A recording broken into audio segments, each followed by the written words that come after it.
Welcome back, everybody, to the Retro Blood. As we finish up J.H. Allison's picks for this spectacular month of April. By the way, happy birthday. Thanks, Allison, man. No problem, man. Happy birthday, Allison, from me and the Retro Blood listeners, because we are finishing up your month of 1980s ghost movies. Yeah, and this episode comes out on my birthday, so it's awesome.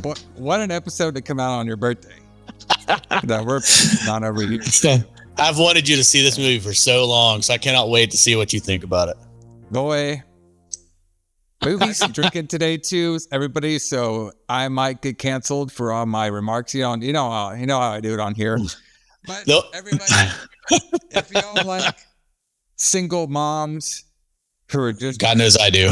Yes, who are just trying to make their way in this world by taking care of their two little ones and their 16-year-old son who's fixing cars.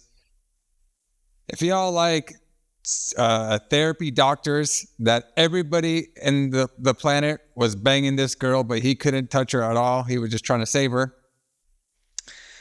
If y'all like ghost nerds who try to freeze entities from freezer tanks in a mock room. Yeah.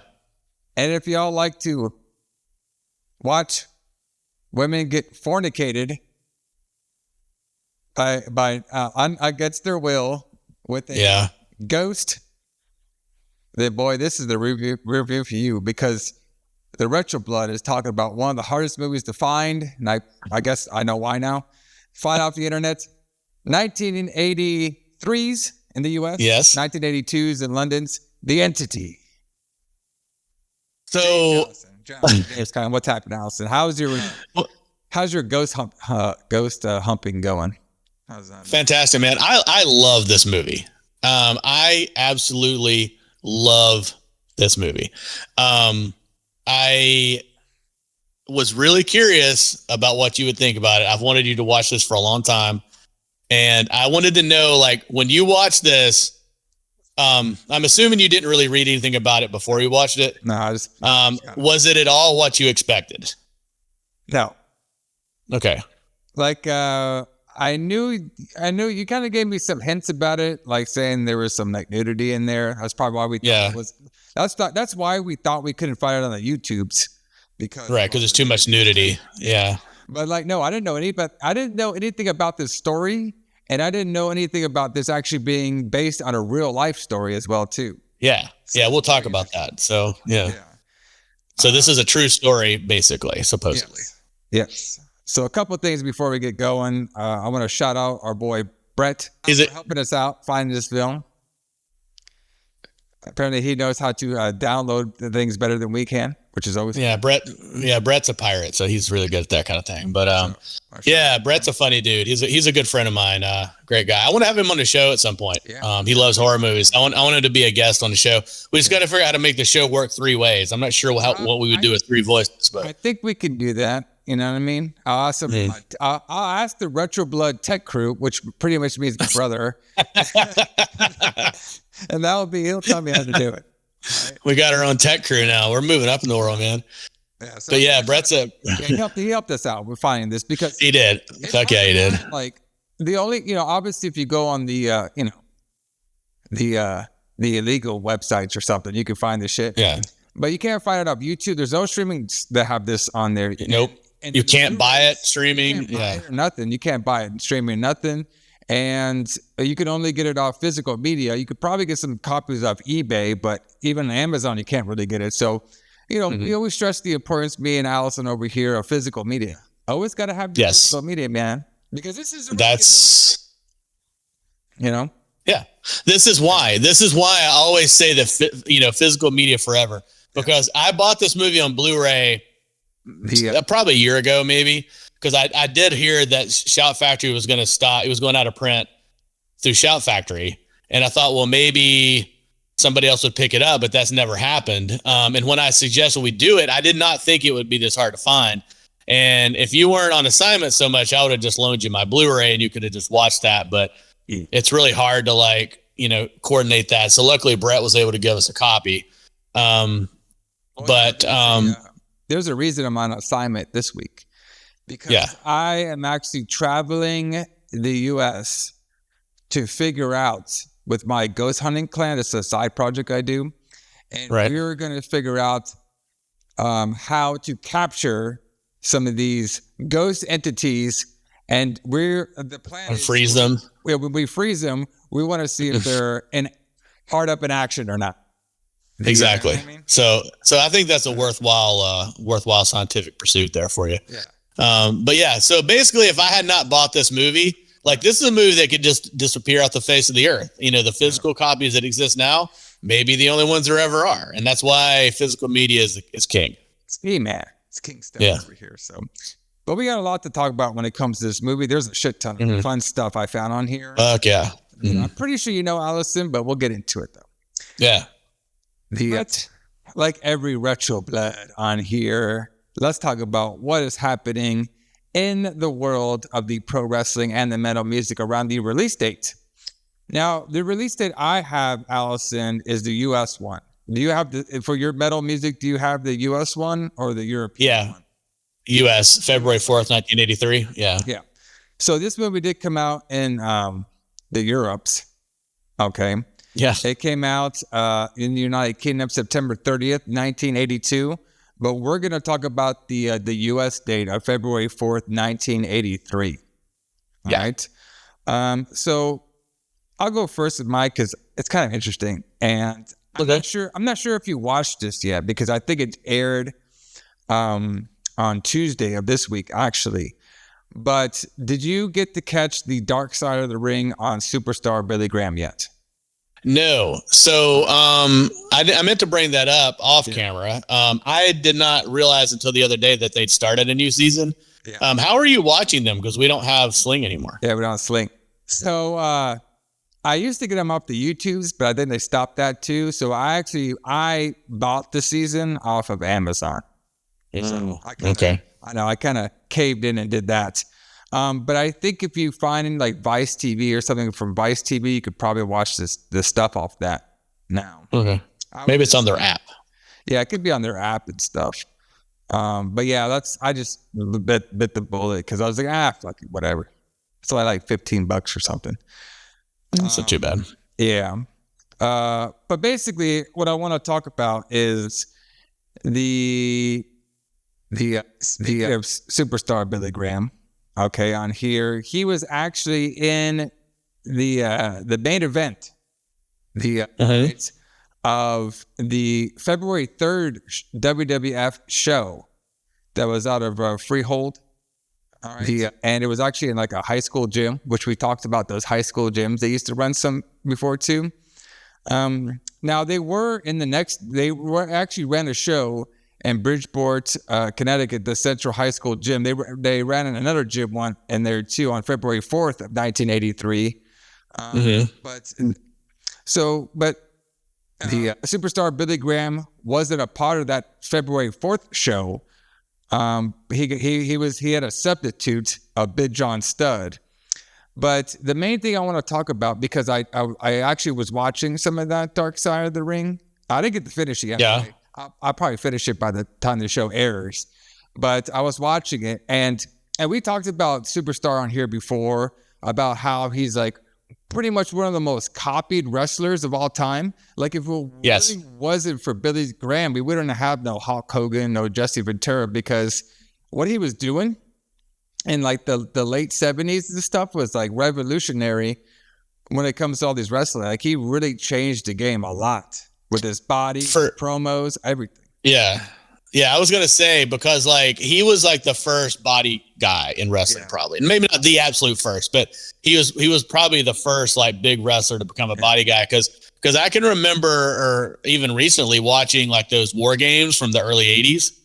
And then like, they used to sit on the benches. They didn't used to be in like cabinets like they're in now. And like they would, Tully Blanchard was just sitting there on the bench, and you can like, bent over and you can see his belly hanging down. And like, they were big guys, but they were just like, they weren't body guys. They look like me and you sitting on a bench waiting to go into a ring. Not that different.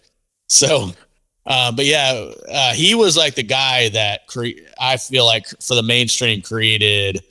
This is what a wrestler should look like, and I feel like every wrestler is judged against superstar Billy Graham since then, really. Yeah, because, all your body guys in wrestling, especially, that came out of the 80s mostly, like, the Ultimate Warrior, like we got like a Rick Rude, you know what I mean? Like the Hercules, like we could name them all. The first guy to really market himself as a big body dude was superstar Billy Graham. Of course, the tie-dye and stuff, the promos. I mean, it's like amazing when you look back at history of how this guy changed the wrestling game. It's crazy. But what I want to talk about, though, is what is going on during this entity when it got released. Our boy, Billy Graham, is now some karate fighter.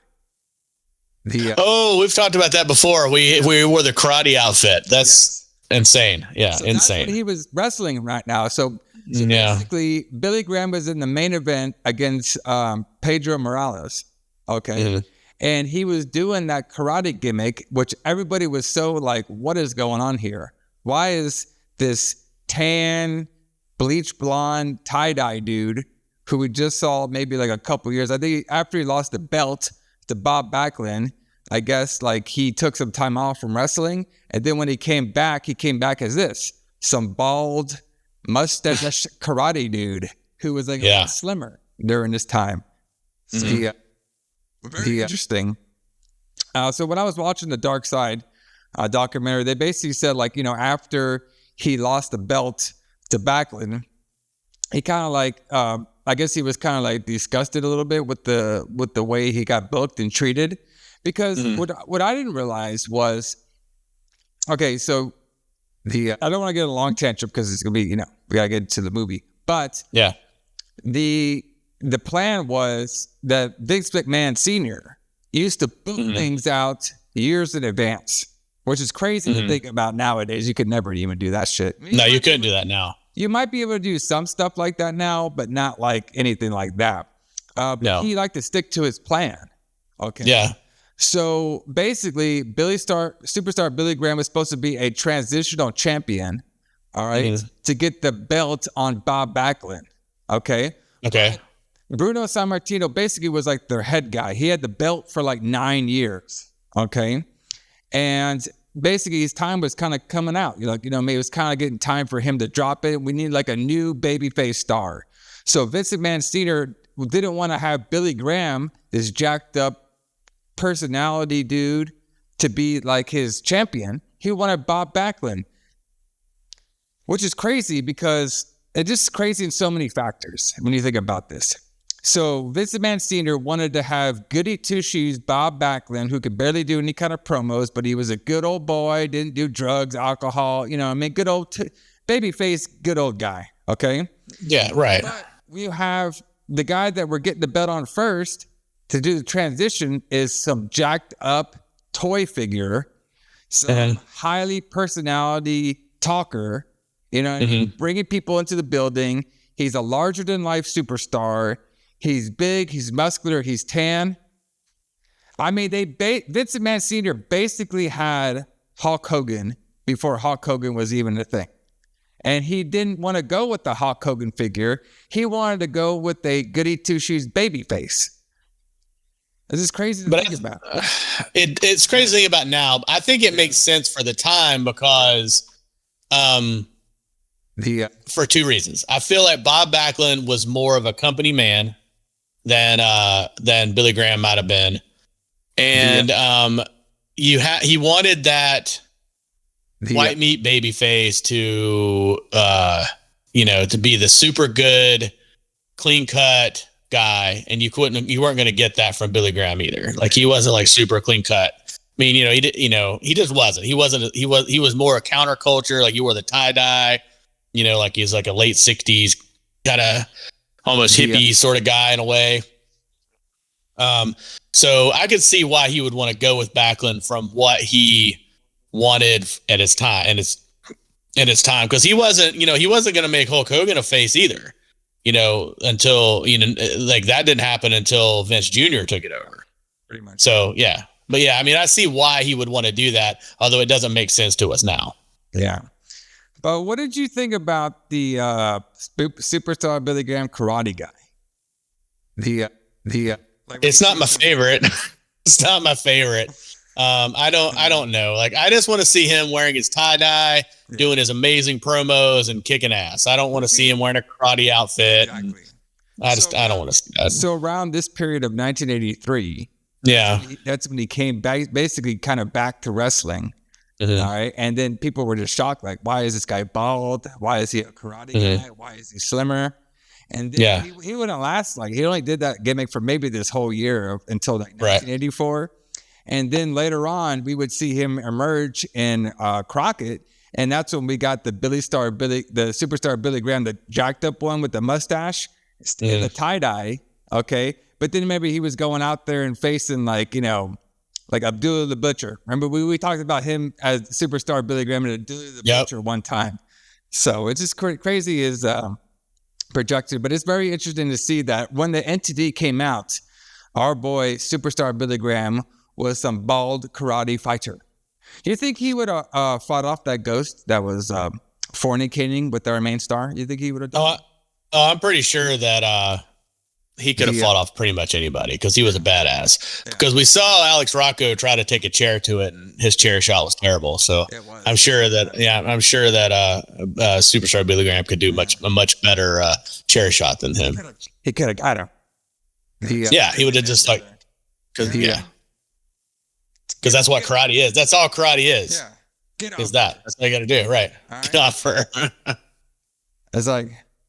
I came all to California. The only thing I could see is bush. Right. We'll get there. We'll get there. All right. Alison, this is going to be fucking great. What do we got for metal? So, early 1983 is a little light on the stuff. So, but I did find something kind of interesting that I want to talk about that I haven't really talked about a lot before. So I think we've talked about this album, but I want to talk about the tour that was involved with it. So I'm going to talk about Kiss. Okay. So Kiss, in 1983, they were doing their 10th anniversary tour. So they've been around for 10 years. And they were doing the tour for the album Creatures of the Night. So now to give you a little bit of background, or give the people a little bit of background to where we stand on this. So Kiss, after about 74, they were basically the biggest band in the world. They were essentially superheroes. They were, that's how I became a Kiss fan, was because when I was a Kiss fan before I even saw their music or heard their music. I remember seeing pictures of Kiss in an ad in a comic book. And I'm like, what is that? Like, I want to see what that is. And I'm like 4 or 5 years old. And I've just been in love with Kiss ever since then. I just think their look is cool. They're just real life superheroes. But anyway, so by the late 70s, though, they had become so popular that like little kids were coming to shows. Like kids like me were starting to become fans of Kiss. And that really wasn't at all what they had intended to be. And, they started losing members. Peter Criss had left in like 1980. And then Ace Frehley wanted to leave in 1982. So they had this issue, though, when they went to record Creatures of the Night. Their record company had a stipulation in a contract that they had to have 3 original members in Kiss. So Paul Stanley and Gene Simmons were tied to Ace Frehley being in the band because they couldn't keep the recording contract otherwise, which is one of the reasons I feel like the two of them now have so much animosity toward him, is because he was actually controlling them at the time. Like he could have got basically anything he wanted, but all he wanted to do was be out of the band, but they couldn't let him go because he had to be an official member. So they recorded Creatures of the Night, and Ace Frehley didn't play on it at all. Like, he's not on the album whatsoever, but he is on the cover of the album. So then they shot the famous cover with the 4 other pictures on it with the blue overlay or whatever. He's on the cover. And then when they decided to do the tour for Creatures of the Night, he's in all the posters. And a lot of fans, when they went to the arena, didn't know that he wasn't in the band anymore. But they had replaced him with this guy named Vinnie Vincent, who was like an 80s style guitar player. He came from that Eddie Van Halen school of like real fast shredding instead of the Chuck Berry type rock and roll guitar solos that Frehley was playing, Fraley. I've always said it wrong. Ace Frehley was playing. He was playing this more like, shreddy, real fast 1980s whammy bar type metal solos. So anyway, they replaced Ace Frehley with him, and they gave him his own persona. They were still wearing makeup. This was also the last tour where they ever wore makeup. And but his character was they called him the Ankh Warrior. So you know what an Ankh key is? It's like an Egyptian thing with it's like a cross with a little circle at the top. So he had one of those painted on his face in gold, and then he was called the Ankh Warrior, and that made it for like one tour. And then they took the makeup off. But this was the final tour where they were doing makeup, and they were at the lowest point of their career that they had ever been. So the Creatures of the Night tour is pretty short because they wouldn't play anything smaller than arenas like they'd always played. So they were booking all these huge arenas with 10,000 people in them, and they would have 2,000 people show up. And in Paul Stanley's book, he tells a story about they're playing to 2,500 people in a 15,000 seat arena. Everybody's on the floor, and he walks to the edge of the stage and throws a pick out to the crowd, and it goes over the entire crowd and hits the floor behind him. There's so few people there. So he's talking about how that's the lowest point that they ever were. They ended up canceling most of the tour because they just weren't selling enough tickets or any tickets at all, essentially. Yeah. So essentially, the crowds they were playing to were basically double the size of what would fit in the Orange Peel, to give you an example. So they weren't playing to very many people at all. So they did do this tour. Creatures of the Night is a good album. I mean, overall, it's better than the stuff they did like immediately after that. But they spent a year, sometime in the middle of 1983, they were finally able to get their lawyers to let Ace Frehley out of the band, and then they replaced him with Vinnie Vincent, and then they fired Vinnie Vincent another year later. But they were so anyway, I was telling that story to tell this. So basically on this night, they were playing in Lakeland, Florida. So right outside Miami. They were playing at the Lakeland Civic Center. According to what I can find out, there were about 3,000 people there. And the Lakeland Civic Center holds like 10,000 people. So it was about a third full. So it wasn't as bad as some venues. But they were playing the night that this movie came out. We could have gone to see it as a matinee, and then we could have gone to see Kiss and that night and stood in the back of the crowd and caught guitar picks. Funny story about this, though. So you're telling me we could have went to a dead ass Kiss concert, and then showed up for some ghost raping?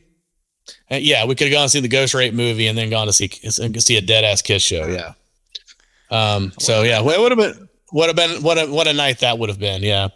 But yes, so afterwards, yeah, we would have to see Kiss in this era. I would definitely have to have some margaritas. But anyway, so yeah, this was I don't know, it was an interesting time in Kiss's history that I want to talk about.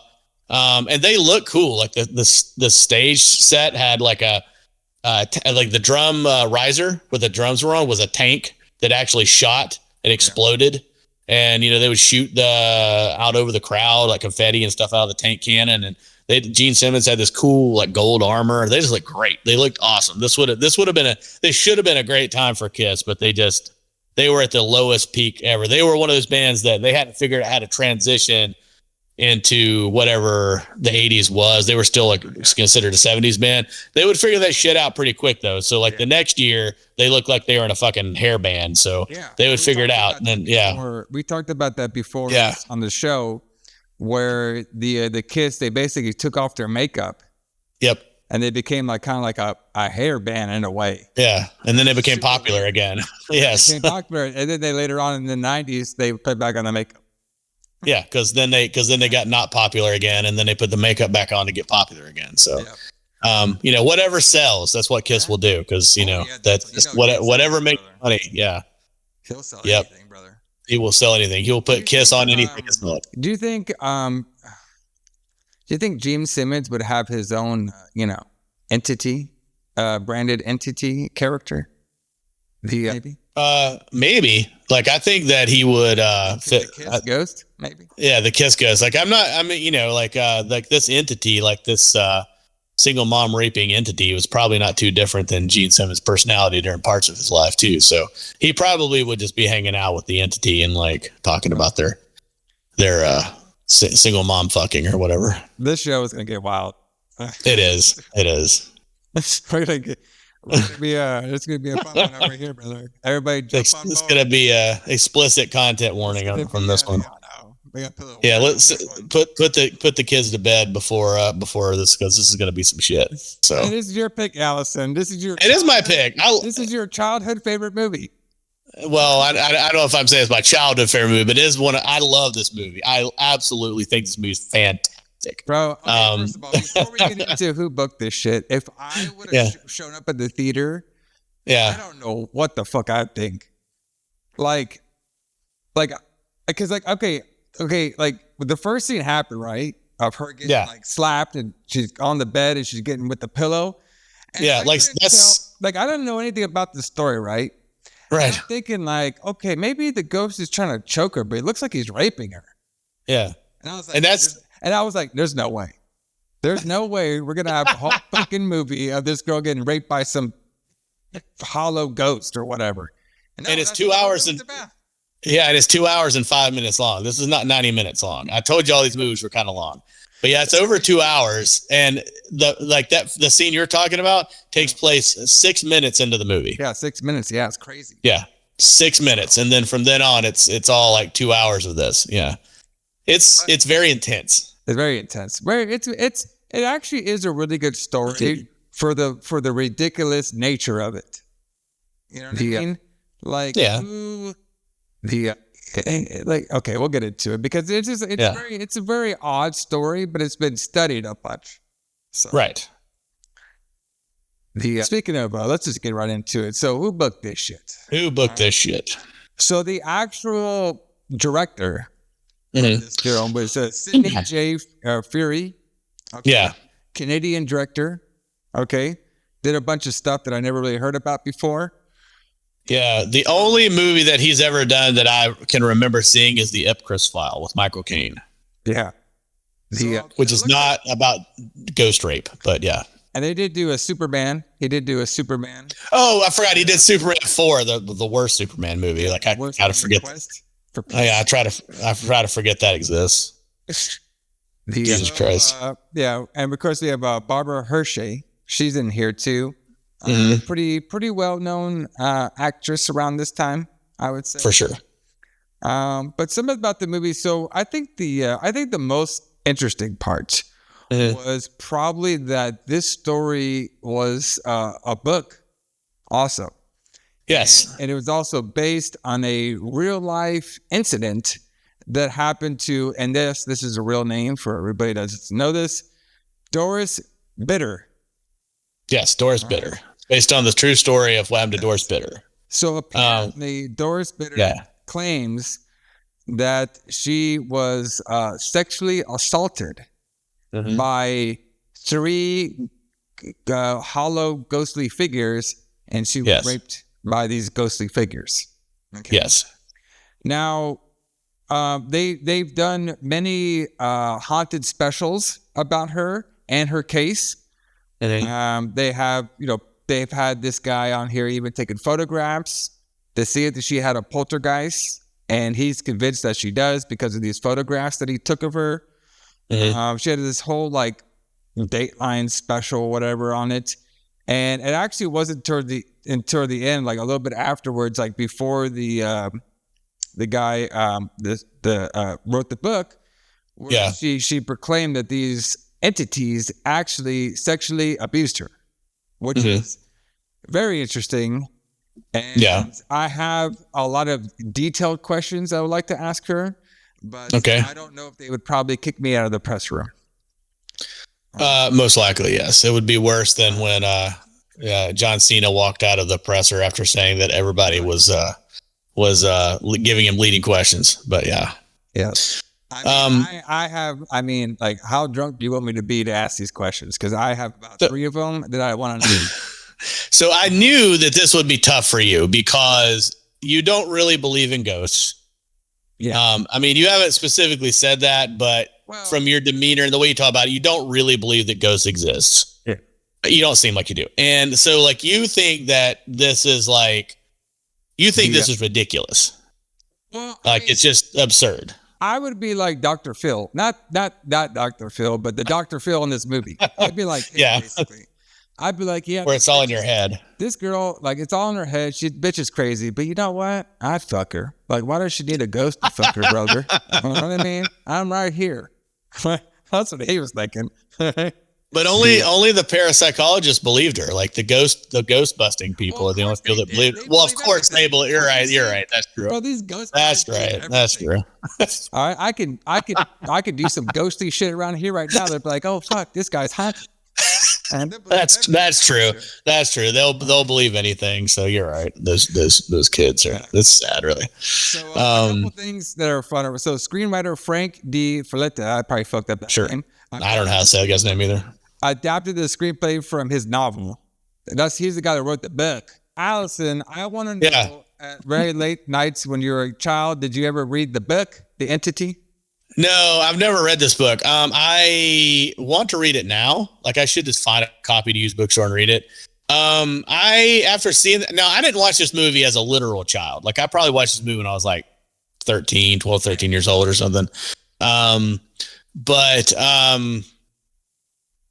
the movie scared me. This movie terrifies me. Like it doesn't scare me as bad now, but as bad as it used to. But I still found it somewhat scary for the reasons that we've talked about before. Like there's like so many scenes of like where there's nothing there, but you think something might be there, and like you're waiting on something to happen, and the suspense is so heavy that it just makes me anxious, I guess is a way to put it. So, and like the music is really good. Like the every time the ghost shows up, like, I don't know, it all adds to this weird like anxiety that it gives you when you're watching it that makes it scary. There's also things in it that I'll talk about that it's kind of metaphors for different things. And I'll talk about those kind of things too. But, I mean, and sexual assault is a terrifying thing, and, that kind of thing. And like to know that there's someone, like I feel like if I were a woman, it would be even scarier because, the idea that there could be somebody in this room that you can't see that would sexually assault you has got to be a terrifying concept and terrifying idea. Exactly. But to answer your question, I haven't read the book. No. Okay. I mean, that's what I was thinking too. Like, obviously, this is Retro Blood. We like to have fun on here. You know what I mean? We do. Like we watch these movies, you know what I mean?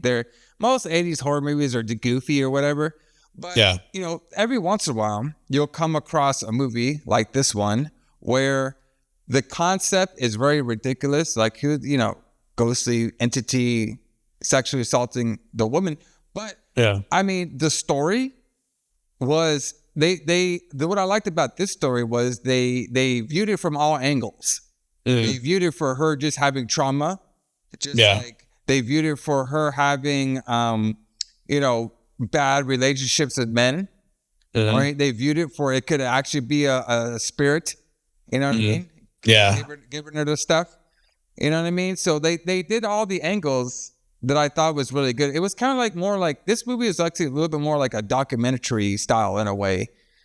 Yes, the way it's made, with her character, which I thought it was great. Like the actual film and the tone of everything, like for such a ridiculous thing that you don't, hear or see, or you know what I mean? Like they made it pretty well done. Even I'm pretty sure the book is also well written too.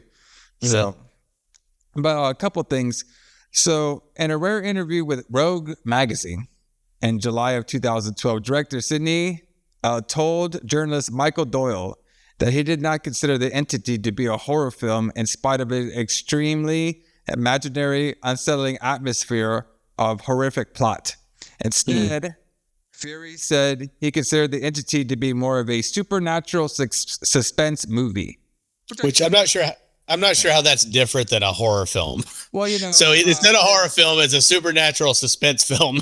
Well, okay. I mean, what's the difference? What I think it is, like some of these directors, when they hear horror, they're gonna think of like, oh, it's just blood and guts and slashes. Right. Yeah. You know what I mean?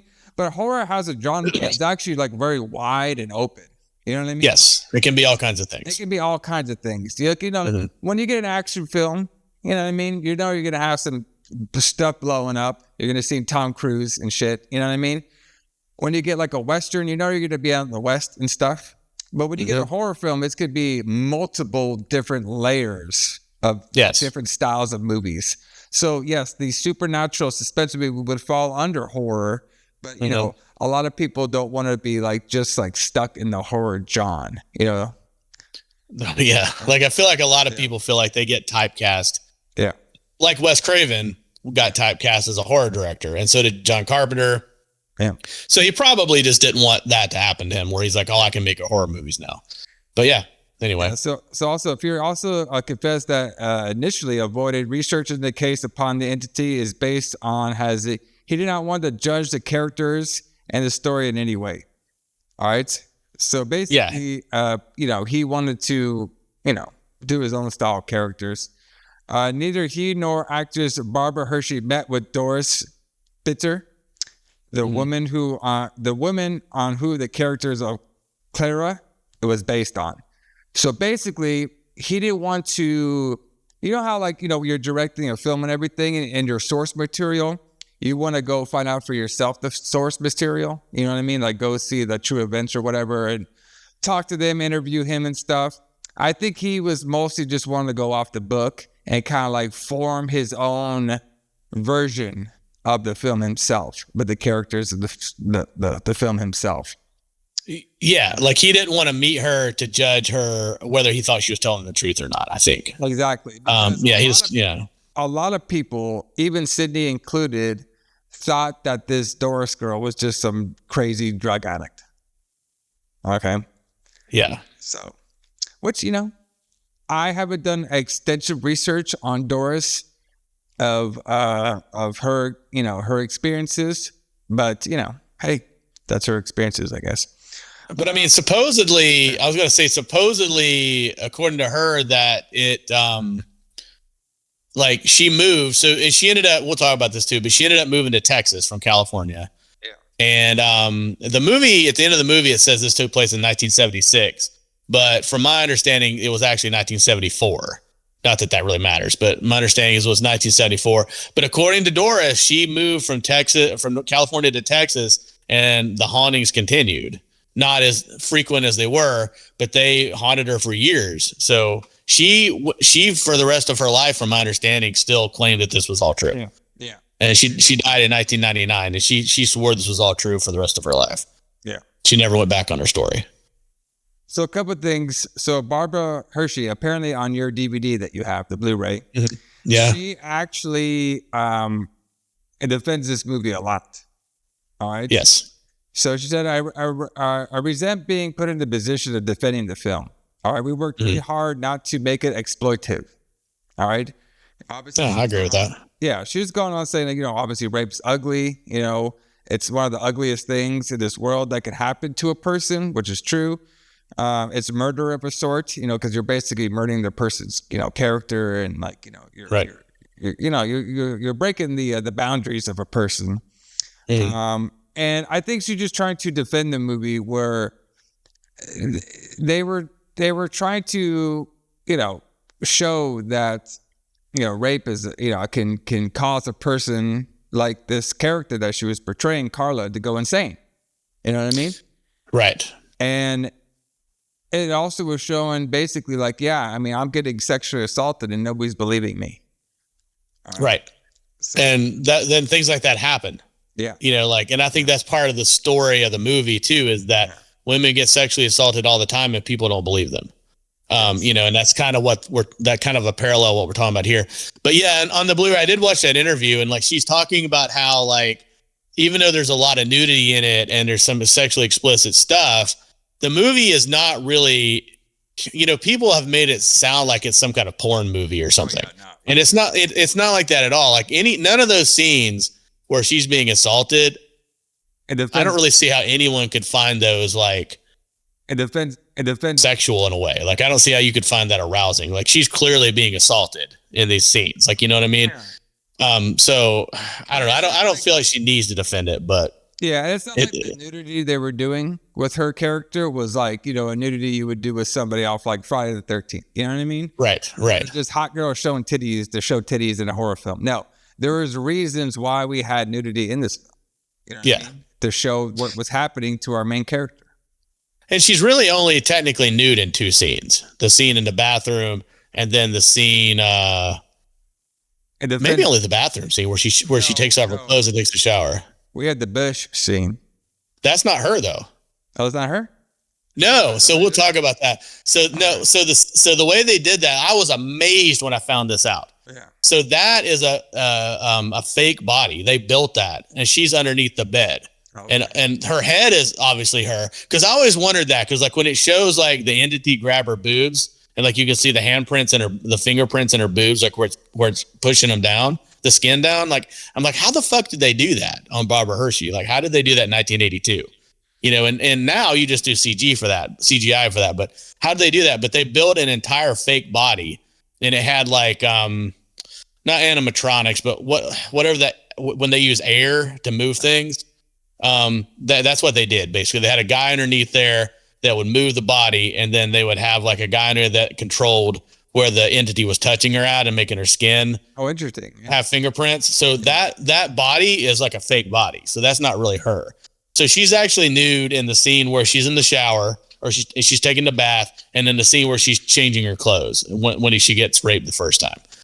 But yeah, so there's really not that much explicit nudity in this movie. I think the idea of the explicit nudity in this movie is overblown. Yeah. You know what I mean? It's not like it's not like people say it is. But I mean, I defend this movie because I feel like this movie is really good, and I feel like people who don't like horror movies could like it, could watch it and get something out of it. But anyway, yeah. So there's a couple things fun over here, trivia. So Martin Scorsese actually included this movie on his top 11 list of the scariest films of all time. Yes. I think I agree with that. I think this movie is terrifying. Yeah, I mean, if you so okay, for a non-ghost believer like me and Phil, right? I think this one is terrifying because you could see this normal single mom kind of like descend into madness, right? So, and then obviously what she's claiming is terrifying. And if you actually did see that for yourself and watched her, like her boyfriend Jerry did, and try to smash her with a chair, I mean, fuck, that'd be pretty terrifying. Yeah, we'll talk about that when we get there. I was a little bit confused during that scene. I can't figure out if he's trying to smash the entity or if the entity is controlling him and trying to get him to hit her with the chair. I wasn't sure what was happening there, but we'll talk about it when we get to that part of the movie. All right, so let's see. So there's a couple of things they cut out. One of the scenes was there was a whole dream sequence where Clara was forced to have insidious thoughts about her son by the entity, but was dropped for the movie by the director, Sidney, because it was too sexually controversial at the time. Yeah, no shit. They did say a then recent released Barnado, I can't even say that, Brockluklis film, Luna. So Barnado, some guy director named Barnado, Luna, 1979, also from 20th Century Fox, had examined a mother-son relationship but was neither a box office nor a critical success. So they basically turned out, now they did hint that the Dr. Phil was hinting that maybe she was having some sort of sexual thoughts about her son, but they didn't show anything. Yeah, right. They did kind of imply that, yes. Yeah. So some other fun stuff about this movie. So excerpts of the original score by Charles Bernstein of this film can also be heard in the original version of A Nightmare on Elm Street. Really? Yeah. Interesting. So some very similar scores there, which is interesting. So apparently they had actress Jane Fonda, Jill Clayburgh, Betty Midler, and Sally Field were initially shot out for the role of Barbara, that the role Barbara got, Clara. Mm-hmm. All right. So let's see. So this movie was originally planned to be released in 1981, but did not debut in theaters until late 1982 in UK, like we talked about, with some territories including Australia and its American release in the US not launching until early 1983. Generally, the film was released a short time after 1982's other Poltergeist movie, Poltergeist. So this one came out right around Poltergeist. Yeah, which is why. Excuse me. But yeah, you can see what I mean. Poltergeist was a huge. What's the word I'm looking for? It was a huge studio movie. Because Steven Spielberg was involved in that. Some say Steven Spielberg actually directed Poltergeist. He just put Tobe Hooper's name on it. But this was an independent movie, so this was made under a tax shelter. And it was filmed and finished and paid for before they even had a distributor, because originally they were going to get another film company to do it, and then 20th Century Fox picked it up. So yeah, I mean, I'm sure Poltergeist did a lot better than this movie did. So I think one of the most weird but fun facts about this movie, and I did not believe this when I did some research on this part. Right. So apparently, and I have no idea who thought this was a good idea at the time, but they were going to do it. So apparently this movie was going to get a video game adaptation, and was developed by... Really? Yes. It was going to be, this video game was going to be developed by 20th Century Fox in 1982 for the Atari. Though it was never officially released, a playable prototype surface years later available online. And what was the premise of this movie? Like, what was this game about? So we're talking about the Atari, right? So we're not going to have graphics. We're not going to have a ghost running around the town trying to fornicate with a bunch of female housings, okay? No. This game was basically some Atari game, but the goal of the game was to get the entity to go break through different layers to win. So you play has a ghost raping entity, and you try to escape different levels. Wow. I don't even know what to say. Back then, though, they were trying to do everything they could. Any movie they wanted to become a video game, and then all the movies, though. Yeah, but of all movies, like let's make the Ghost Rape movie into a video game. That makes sense. Let's do that. So, you can check it out. I don't have I never played the game. But if y'all want to do some research, you can find the game on YouTube or, stuff like that. And it's pretty hilarious. I mean, the game is obviously like super, obviously it's Atari 2-bit or whatever like that. And all it is the entity going through, like, you try to trap him, and then he goes up a layer. You try to trap him, and he goes up a layer. But it's just so ridiculous because, like, we're playing has a ghost raping entity trying to break through layers. It just the metaphor behind it, they probably like, oh shit, this is probably a bad idea. Yeah, no shit. Let's not do the Ghost Rape movie in a video game for children. All right. So obviously we talked a little bit about Frank, his movie. Okay. And so this film was made and released about 4 years after its source novel of the same name. All right. That was published in 1978. All right. Freaking dust jacket blurb of the book reads, beyond physical reality, beyond estates and pain, dark netherworlds of sexual truth, psychological truth.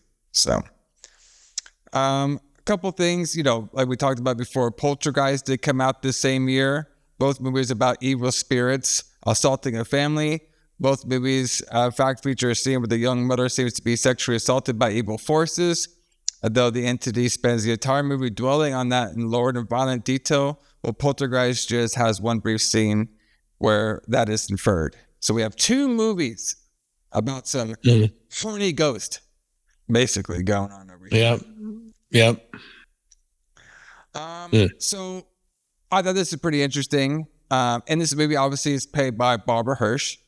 Yeah. Who was actually in the Insidious movies. She is. Yeah. She is in the Insidious movies as well. Yeah. I've always been a huge fan of Barbara Hershey. I've always thought she was beautiful and just really hot. And So I've always liked her as an actress.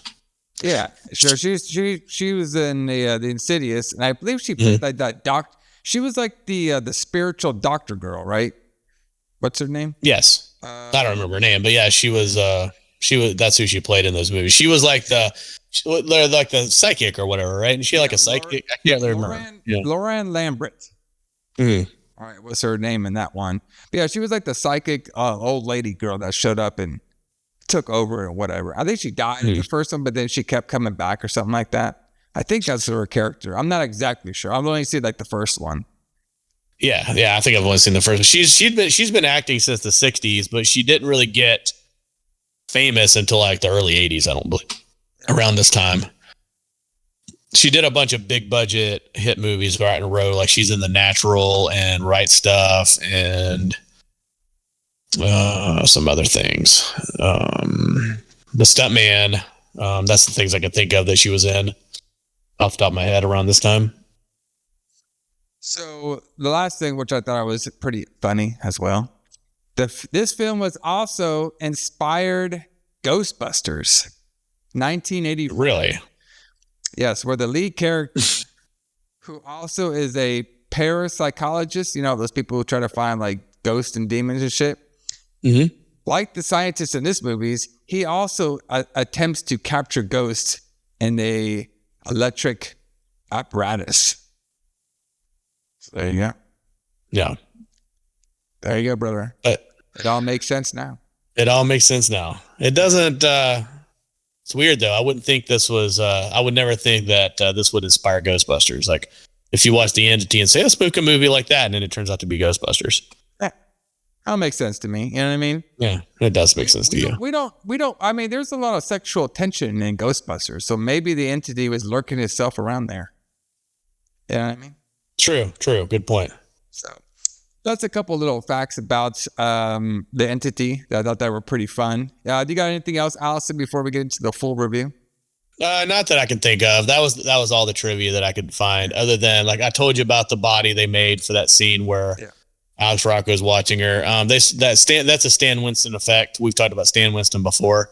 Rawhead Rex, some other movies we've done in the archives. But he created that body. They spent $65,000 on that. Yeah. So, but it looks good though. Yeah, like I said, very well acted movie. Pretty interesting story, especially when you base it off real life. Good best-selling book. The movie did really well in the box office too. They were also it did okay. From what I understand, it made like $13 million, and they spent like $9 million making it. And a movie really has to double its budget to really make money, but it did okay. Yeah. A fun thing too, this is always fun to talk about in a way. In April 2015, it was announced that James Wan and Roy Lee were producing a remake for the 20th Century Fox through their Atomic Monster and Vertigo Entertainment banners, respectively.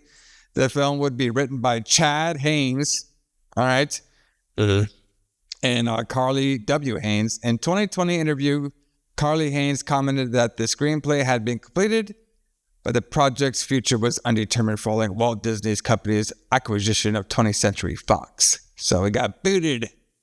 But there is a bunch of movies called The Entity that have nothing to do with this movie right at all.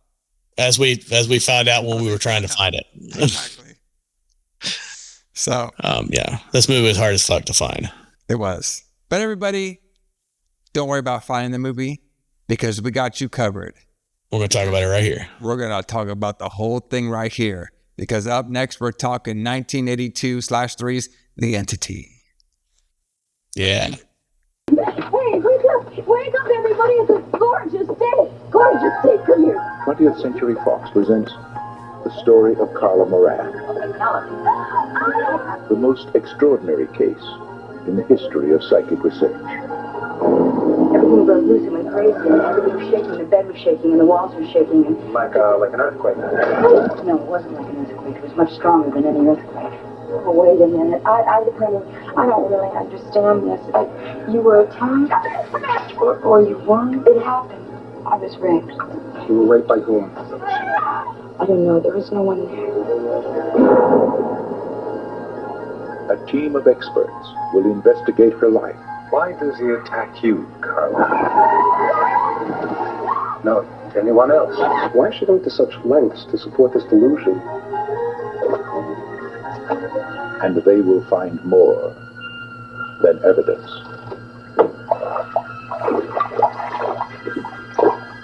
They will find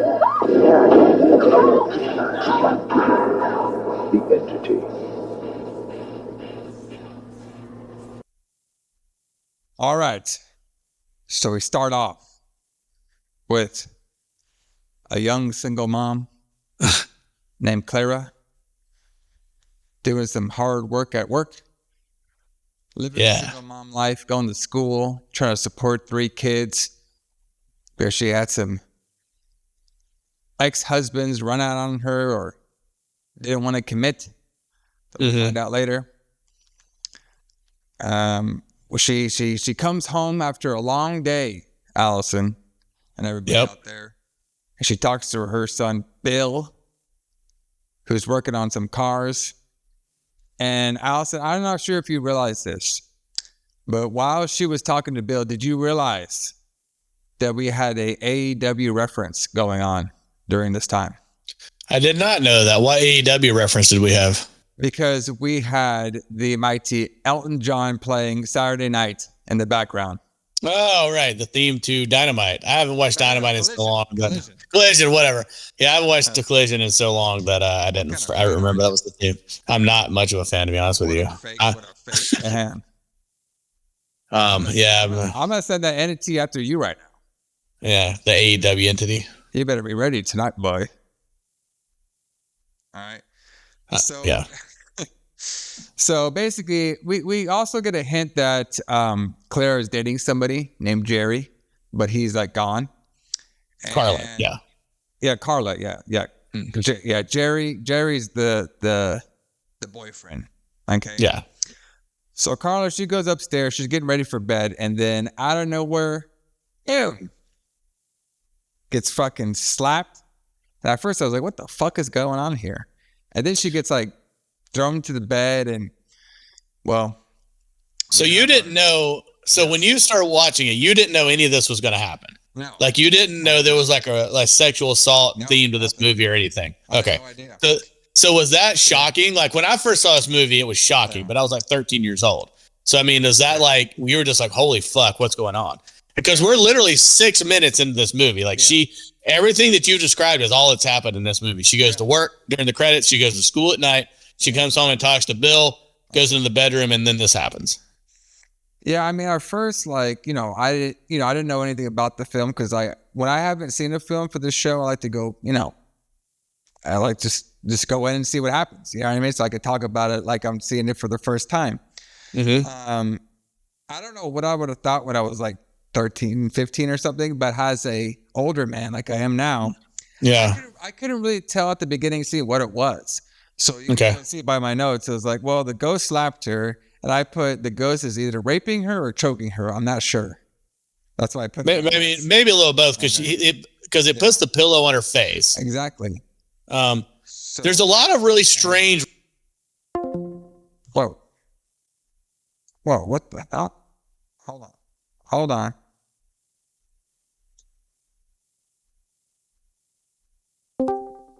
Sorry. There you are. Yeah, it just kicked me off. Like, what the hell? Yeah, all of a sudden you froze for a second and then you were gone. What's the last thing we got? You're going to explain there's a lot of just strange stuff going on. Yeah, like there's a lot of strange rules in this. Sorry. All right, count me back in. All right, now you can go. So there's a lot of strange rules that relate to ghosts in this. Like, because in some parts of the movie, it's kind of implied that the ghost is just invisible, right? Like it's a physical thing that's there that makes noise and moves things around and opens and closes doors. But then she'll go somewhere else and the ghost will just be there. Like, like it's solid, but it's not. And like they could apparently freeze it. But yeah, so basically it's physical. Like she feels it. So it puts the pillow on her face. And then she says didn't she say she felt 3 of them? Well, no. Not at that point, but I mean, like she's talking about this incident when that happens. Like she feels 2 of them holding her legs, and then one of them raping her, basically. Essentially, yeah. That's the. I think that's the shower one. There's a bunch of them in here. Oh, that's the shower one. You're right. That's the shower one that happens. This happens a couple of times. There's a bunch of them in here, and I may or may not have titled them as movies. This is gonna be great. All right. So she's freaking out. Bill comes in. All right. He doesn't. So basically, at this point, Carla thinks like, okay, somebody got in here, they raped me or attacked me, and then she tells Bill like, hey, he's still in here or whatever. He's still in the room, so she thinks it's a physical person. Physical person at this point of time. Bill looks all around the house, doesn't find anything. Okay. He was just like, hey, maybe you're tired, you're going to sleep, whatever. She's like, whatever. So it's more late at night. Everybody's going back to sleep.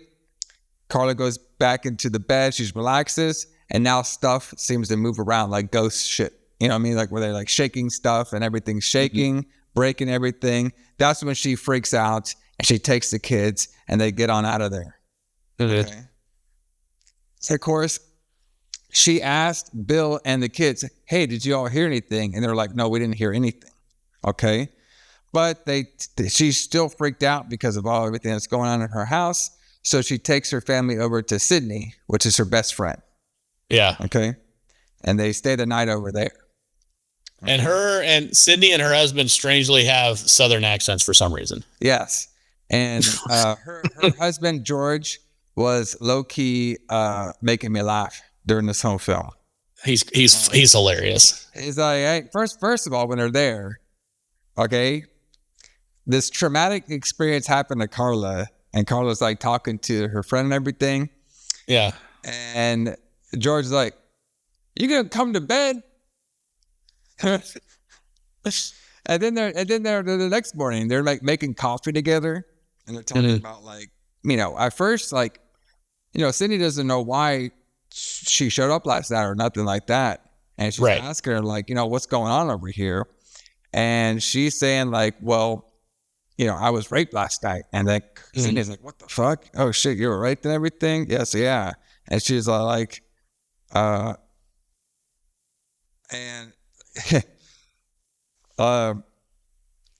basically she was like saying like, yeah, like I got attacked, raped, everything, and I'm not sure what's going on. All right. And then Sydney's like, okay, you can stay over here as much as you want and stuff. But then George calls her back. George's like, where's my coffee, woman? All right. And Sydney goes back over there, and then you can hear George in the background saying, is she leaving yet? I know what's wrong with her. All right. She probably haven't paid the bills yet. So he's going off on her being like an asshole. And just the way he was saying it was so like, movie asshole dude. Okay. Yeah. I mean, yeah, he was just being the asshole husband, right? Yeah. So, also too, Sydney did ask, Carla why she didn't call the cops or anything, and then Carla said, because, there's nobody there. I couldn't find anybody there. So, they're just kind of confused about that. And then Sydney did ask, like, are you on drugs and stuff? She's like, no. And then Sydney did also say, like, hey, maybe you should go see one of those therapists. Okay. Mm-hmm. And then this is basically when George went on his big rants during this time. And then they leave. Yeah, then they leave. So the family's on the beach, hanging out on the beach. And eventually it's nighttime, and Bill's like, what the hell, we're going to go home? So they eventually go back to the house. Bill goes in first. He looks around, doesn't see anything. Then Clara, she takes the lead. She's looking around. She doesn't see anything. But we do see a couple of clothes and some glass on the floor. They hear a sound, so they start freaking out. And then Bill goes right under the house. Even to this scene was actually pretty interesting. I thought so too. They heard a sound, right, which is a metal sound. Yeah. And they start to pump up the music very loudly. Yes. And it's very this very like suspenseful music. Mm-hmm. And you could see this wide shot of Bill running down to the basement, outside to the basement to figure out what the noise was. And for some reason, like this particular scene reminded me of a lot of scenes they would do like later on in like the 2000s. Just the way it was filmed and sound, like the way, like the whole where it's like the old like fake jump scare, but it's not like a quick fake jump scare. It's like a little longer one. You know what I mean?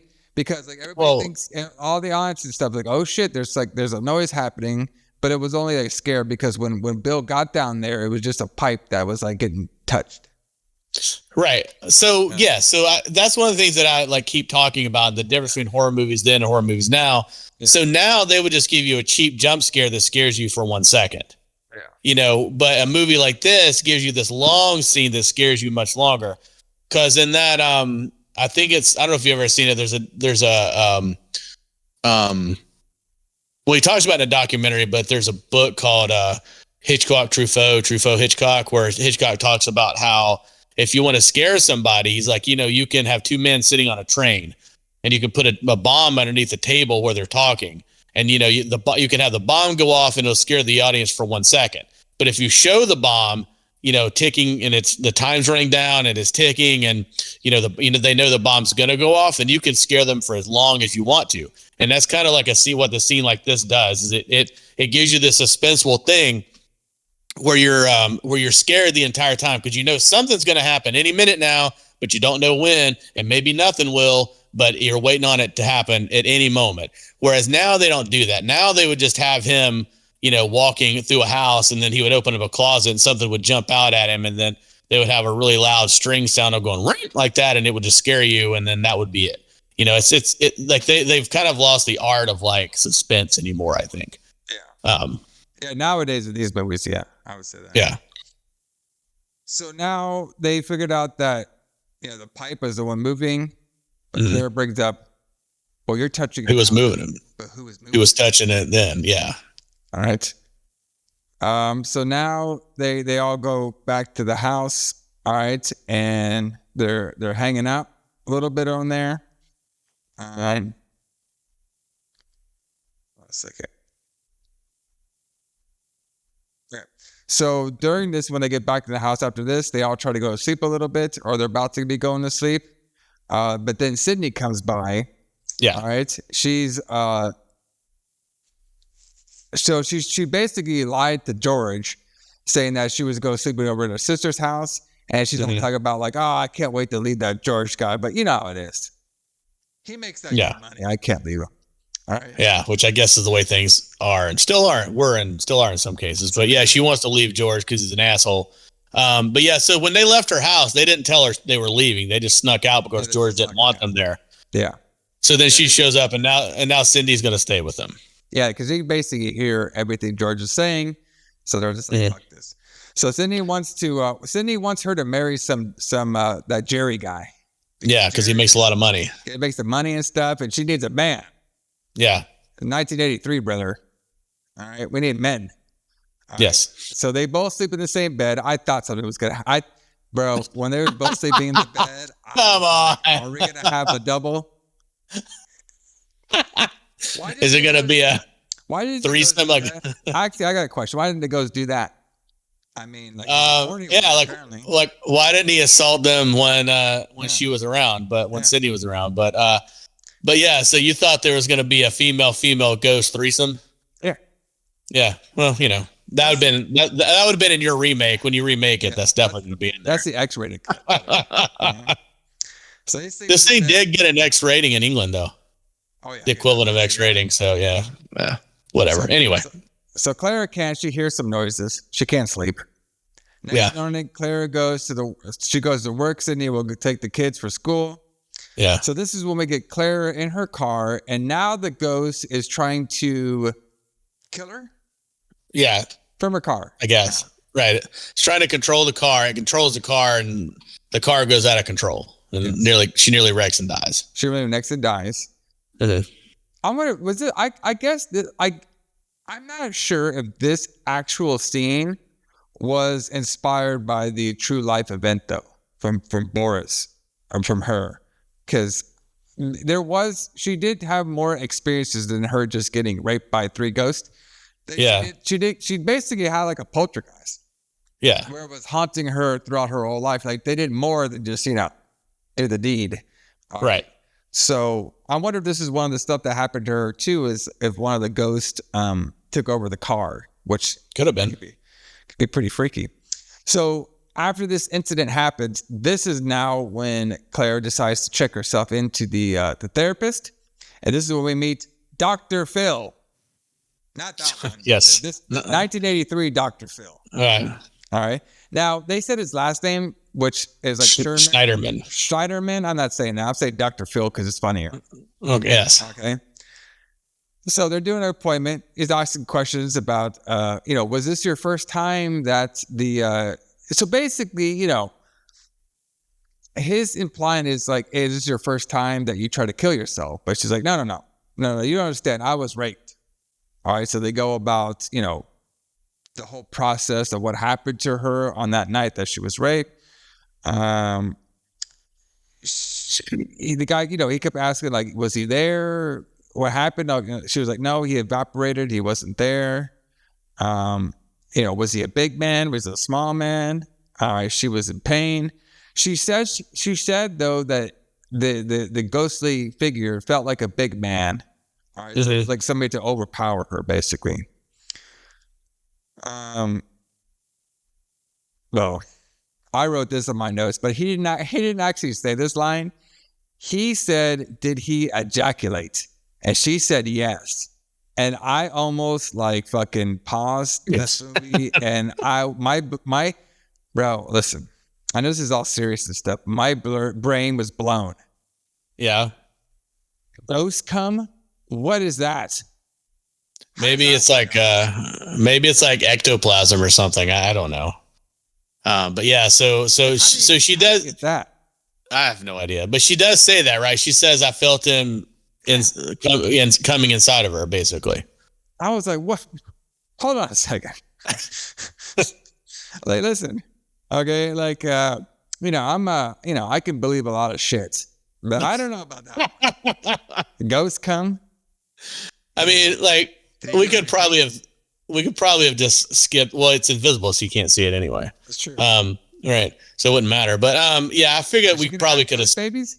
Maybe, but they probably could have skipped this part, this plot point. I don't think it was necessary to talk about him ejaculating inside of her. So now they're going on. I was like, well, she said my son thought I was dreaming.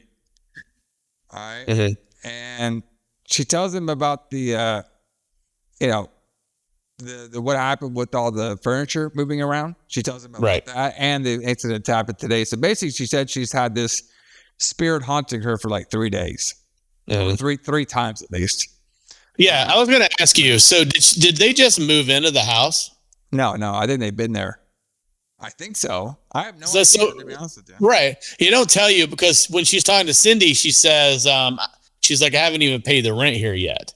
So I can't figure out if they just moved in or if she's just been there a while and all of a sudden this thing starts haunting her. So I'm not really sure on that one. I think part of the movie or the story was going to imply that she is so stressed out as and we'll find about this later because like I said, Dr. Phil was kind of like my character of the whole film where he was trying to do every other angle except for it being a spirit raping her. It was going to be her trauma. It was going to be her stress. It was going to be basically her imagining herself getting overcome by a spirit because her life sucks so bad. You know what I mean? Or she had all these trauma as a kid, which we'll find out here soon. So, she's thinking like, hey, I sound insane. He's like, well, you did the right thing coming here. And this is a big step for you to come in here. We can figure this out. And then he wants to do some like little small tests at her and then she can go home. Mm-hmm. So now Claire, she's back at home. She puts her daughters to sleep. Bill is now asking Claire how she feels. And he's going to get that car fixed up pretty soon by next week. Because her car is on the shop. And he's basically working on the car. That's all he does in the movie, really. Pretty much. That's true. I didn't think about that, but you're right. Pretty much he works on this car through the entire movie when he's not trying to end his mom from a ghost rapist. He does have one fun scene coming up soon. Yeah, he does. So, and she's basically like, don't tell Jerry all this stuff. We don't want Jerry to know. Boy, No, we don't. See Jerry. Look at this fucking creeper. No kidding. No wonder she wanted some ghost sex. Look at this fucking guy. All right. So I thought for sure this scene was going to get wild, but it didn't. So she takes a bath with Mr. Bubbles. You ever took a bath with Mr. Bubbles over there, Allison? Man, I love Mr. Bubbles. That's my preferred brand of bubble bath, and I love bubble baths. That is that was the most 80s thing I saw in this film. Was that Mr. Bubbles shit? Yeah. Right? So she's in the bath, relaxing. Ghost closes the door. And he started closing all the doors, and then we get ghost rape number 2. Number 2. The revenge. The revenge. Oh my God, that's terrible. But not. It's a good description of what this is. Basically, we got because the ghost is mad about the first one, and now he's coming back for some more. Yep. So it's not good. No, definitely not good. Awkward thing, man. I could just. How does this even happen? All right. So now Claire is back, and we saw the whole thing. Like, well, the way they did these scenes was actually, if y'all haven't watched it, basically the way they did the scenes, they're showing some sort of like air humper or whatever. Well, was kind of something like that later on, but they basically shot up like her. It looked like her feet was getting held down by something, and her hands are being held down by something, and then you just hear her do like noises and stuff. Exactly. So she goes back to Dr. Phil. Okay, she shows her all the bruises. Okay, she's like, look, I got all these bruises and stuff. I even got these bruises around my ankle and everything like that. And he starts to go like, how did you get the bruises around your ankle? She also has some bite marks too. So our ghost is a biter. Yeah. So basically, so she shows him the and the nurse the handprint, the fingerprints on her shoulder. Yeah. And then the bite mark on her boob. And then, which clearly looks like a bite mark. I mean, you can definitely tell someone bit her. Yeah. And he's thinking, is he thinking she bit herself? Like, I think okay. She was saying like, there's no possible way that I could bite myself on the tit like this. And he's like, well, I've seen a bunch of crazy people like you before. Like, I seen them do some wild stuff. That's what he said. He didn't exactly say it like that, but he said he's seen some people with her syndromes do some wild stuff. Okay. Right. Yeah. And then he asked her about her ankle. How she got the bruises on her ankle. And this one was interesting too, because she's all like, well, how'd you get it? It's like, well, I felt like there was 2 things holding my legs. It's like, okay, were they kids or dwarfs? I was like, come on, bro. Like this guy, Dr. Phil, he will take anything. You can say anything to this motherfucker, but if you say anything about ghosts, he's like, nah, brother, it ain't that. It ain't a fucking ghost. All right, you got some kids holding your legs. You got some little kids, brother. Well, he doesn't. He doesn't believe in ghosts. But as soon as he said that, I was like, "Wow, this has turned into like some kind of weird porno." Where it's like, were they kids or were they dwarfs? And like, holy shit. So she's all like, "Listen," and then Claire's like, "Listen, they're all fucking real, man. I even got look at this bite." As like the doctor basically wants to do some more tests on her. Okay, and then he's all like, trauma could be the issue. Okay, so here, take these 2 pills tonight. They're going to knock you out and everything. And I want somebody to be around you, tonight. All right. So now Claire, she's about to go back home. But she's waiting outside. Dr. Phil comes out. He's like, oh, shit, Claire, what's going on? He's like, well, I'm waiting for a ride and stuff, but the cab never showed up.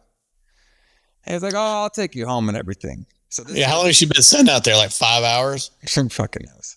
Because it was like in the middle of the day when she was visiting the doctor, and now it's like dark. But he's going to take her home because, he's just a good guy like that. Yeah. This is when we see they're starting to flirt a little bit. Mm-hmm. Right? So he drops her off. And then right when he drops her off, she's all like, there's something in there. And then Dr. Phil wants to look around. She agrees. They meet Billy. He's working on a car. Dr. Phil is trying to be all cool by saying, oh, you're doing a 12-4 engine and stuff? Yeah. If you like me, maybe I could bang your mom. That's what I think you're doing. Okay. I was thinking that too at the time, but he doesn't seem to try. But But so he looks around the house. I thought this scene was really cool where they're sitting at the kitchen table talking, and there's not really any music. I thought that scene felt really real. Like it's like it really looked like two people like having a conversation about this situation. Yeah, and you're right, because they're basically having a pretty real conversation. You know, he's basically saying, "Look, your house is not haunted. What's going on is probably some trauma from your childhood is coming back, and it's just because you got a lot of stuff going on right now. You know, obviously you're working a job, you're going to school, even though we never see any of that. Right. It seems like she only works there one day a week, and then she has to make whether the weeks off to get humped by a ghost." All right. I think she just hasn't been back to work since this thing happened. And obviously taking care of kids. You know what I mean? And he was also saying, like, listen, I've had patients before that are more sensitive to their trauma than other patients are, which is that's a very true statement. Obviously, yes, people, right. They fester trauma in all types of different ways. Like me and you do trauma in all kinds of different ways. Exactly. So this is when we start getting some details about her past life. Okay. So she goes on to talk about her dad, who didn't hold her like a daughter. You know what I mean? Yeah. So she's implying that he might have molested her. I guess. Yeah. That's all I could think. Yeah. They didn't say that, but he said like they didn't say that. Yeah. He didn't hold me like a daughter. Okay. So then she ran away from the dad. All right. And then this is when, stuff trying to, be a little bad. The dad. So basically the dad of Bill. Okay.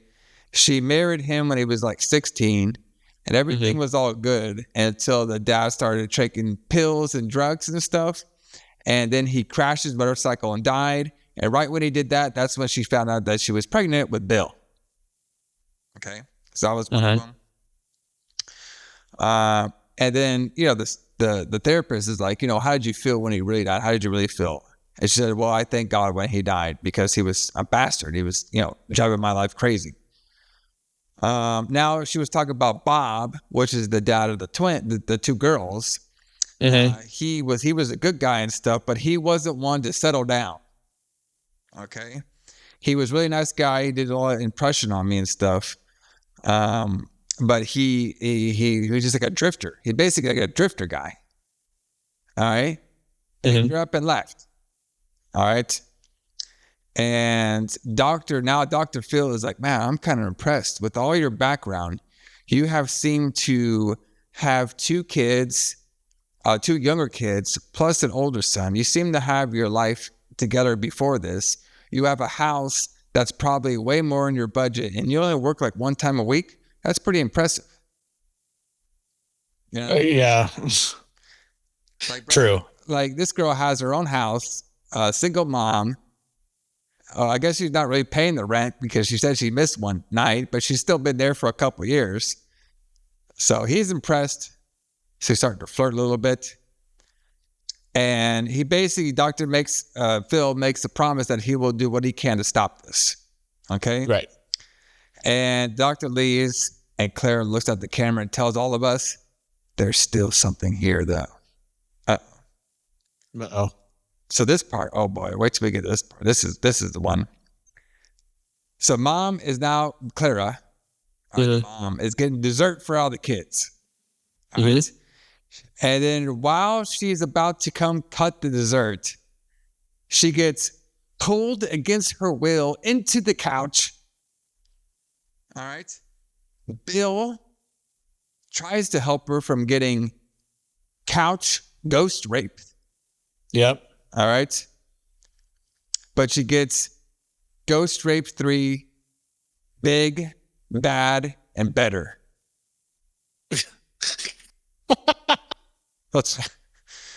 Oh my God. Yeah. Hey man, I was entertaining myself with this stuff that was blowing my brain to try to make a movie titles. Yes. But we also get our 1980s Blue Lightning though. Bro. Okay. So somehow. Yeah. When Bill tries to help his mom getting fornicated by ghostly figures, we don't know if they're men or women. Okay. He now gets 1980s blue shocked, and he looked like he was turning into Raiden. Yeah, I was thinking Emperor Palpatine from Return of the Jedi, where he's like, too. He got Palpatine, brother. Yeah, where he's like shocking Luke or whatever. That's what it looks like. It's like the 1880s blue lightning. So during all this stuff, he hurt his hand. All right. So now she's back at Dr. Phil. And apparently Dr. Phil had like this like big meeting that she was going to go talk to all these like high psychiatrists and stuff like that. Mm-hmm. So now she explains to all of them, all right, all these markings on my body are not from a dream. I can't mark my body from a dream. Right. The kids felt it and saw it too. She thinks they're kind of asking like, you know, why with this ghost? And she's like, well, maybe the ghost finds me attractive. Well, that's a simple way to put it. Yeah, that's a simple way to put it. I like single moms. Well, you know, there's definitely something to be said for that. So then I thought this is a very interesting question, and I didn't really know where to go with this one, but it is 1983, so we could ask these kind of questions. One of the older doctors asked, like, okay, would you be upset if the ghost left? And she's like, what the fuck are you talking about? I wanted the fucking gone. So this lady thinks that she is enjoying all of her ghostly rape. Yeah. So this is the scene where they're all sitting around the table, right? And they're all smoking cigars. Yeah. When you could still do shit like that. Well, maybe one person was smoking cigars. I don't know if anybody else was. But they were like talking to her. Yeah. And then the doctor says, would you be upset if the ghost left? Yeah. Which kind of implies that she likes it, you know what I mean? Likes it, or that, yeah. So yeah, that was pretty dark, I thought. I know. In this day and age, yeah. There was an old lady saying it, and I was like, damn. Mm. I was like, I would have been like, bitch, you want me to bring the ghost to you? You look like you need it. That's what I would have been like. All right, so now she's like, now Claire basically want to get out of there. She's like, I gotta go pick up somebody for the airport. All right, so now we have like this like older doctor. All right, which let me see if I can get his name on here. Dr. Weber. Yeah, Weber. This guy. She's clearly insane. All right. The doctors are playing like it's all about her past. All right. So this guy, and this is the most like male 1983 I've ever heard in my life. He is saying that the problem is she never been with a real man before. Wow. She had her 16-year-old boyfriend run out on her, dive on a motorcycle. She had some other drifter. She had her weird dad. And now she's making up things in her head, getting fucked by ghosts. But the problem is she never had a real man. She never had real sex. Right. Because they're asking like, well, she had kids and shit. Yes, she had kids. She might have had some sex, but she didn't have real sex, brother. Right. Okay. And he's basically accusing her of concocting the story psychically because she's feeling guilty over masturbating. Yes. Yeah. Oh, yeah. Yeah. Guilty over masturbating. Yes. I'm so guilty over masturbating that I need to go to a psychiatrist and tell him and make up a story. Right. And make up a story about being ghost raped. Yeah. It's like, wow. So this is what psychology for women was like in 1982. I guess. I wonder what a man, like, would they just laugh him at the building? Like, if I was a man in 1983, I'm like, hey, you know what? Like, I got this ghost. Like, it just won't stop giving me head. Like, I don't know what to do, brother. They'd be like, what the fuck are you complaining about? It's just different. You know what I mean? It's crazy. What are you complaining about? It's ghost head. It's good enough, right? It's good enough, man. Come on. I can see the doctor saying, you should have seen the chick I hooked up with last week. I'd rather have ghost head. Ghost head, brother. But it's just crazy to think, like, I wonder, this is a really fascinating story because I wonder if all this stuff really had to do with that Boris girl. Like, that has to be kind of like embarrassing. You know what I mean? Like, well, yeah. These people just like not believing you. Like, what if this shit really, like, you know what I mean? Like, this story is actually pretty crazy if you think about it. Because, like, what if it is? If it happens, like, you know, it's so ridiculous that it's hard for people to, like, comprehend their heads around it. You know what I mean? But if it really happens, it's like, oh shit, that's actually pretty like sad. You know what I mean? Well, right. And that's what I was talking about earlier. Like even today, like, you know, it's almost like a metaphor for like a lot of women do get sexually assaulted and people don't believe them. And that's kind of what's happening here. You know, she's saying that it's a ghost, but a lot of women are truly sexually assaulted by human beings and aren't believed. So yeah, it makes sense. They can be so embarrassed of it and stuff like that. Right. You know what I mean? Exactly. So basically this Dr. Weber's like, oh, we got to study her more. And she isn't who she thinks she is. And of course, you know, Dr. Phil was like, hey man, I studied her and stuff. And at first I thought she was some crazy bitch, but I think she's actually telling the truth here. And of course, Dr. Weber's he's not feeling that. All right. So now we have Clara, and now she is in bed with her boyfriend, Jerry, which, like, I mean, you talk about the most uncharming guy in the fucking, I mean, he was tan. Yeah. I guess. He was tan. Yeah. And then now Jerry's like, why you look at me so serious? This is shit we probably could have cut out of the fucking movie, to be honest with you. Like, I didn't really care about it. The only part I cared about Jerry is when he smashes her with a chair, and we're going to get there pretty soon. All right. So Jerry, he's all saying, why are you looking so serious? What are you afraid of? And she's all like, I'm afraid of losing you and all this stuff. I'm like, oh my God. All right. She's like, well, he says, like, what if she basically asked Jerry, you know, what would you do if I turn crazy? Because, you know, in Clara's mind, she thinks she's turning crazy now because obviously she's getting molested by this entity and nobody's believing her at all. Okay. And he's all like, oh, it comes with the territory. And now Jerry's saying, listen, I got something to tell you. I'm going to be on the road one more time. Okay. Mm-hmm. But after I'm done with this, I'm taking over the LA office. Now they didn't really say what his job was. I'm going to guess male stripper. You think so? Yeah. You think this guy has the kind of charisma that a male stripper needs to have? Well, maybe he's an escort. You know what I mean? I don't know. Maybe. I have no idea. Maybe he sells cologne. I have no idea what fucking Jerry does. Okay. He looks like a cologne salesman to me. Right, yeah, that guy was creepy as hell. Anyway. I thought this part was suspicious too. She's like, can you please take me with him? He's like, I can't take you with me. What are you kidding me? You gotta take care of the kids. Yeah, and I gotta bang bitches on the road. Yeah, exactly. This is my last time to bang bitches before we become a family. Yeah. All right. As she's going on saying, I just can't go without you, whatever. All right. And she's like, listen, this is the last trip. Okay. All right. And then she gets all mad. So she grabs a cab and she goes home. So she checks on the kids. She lays down, reads a magazine. All right. And now Claire, she's asleep now at the nighttime. And we start seeing the ghostly figure Copperfield by grabbing some titties, brother. Mm-hmm. Yep. And not only was he grabbing a titty, but he was also ghost sucking on a titty. So this ghost right here will foreplay with you, apparently.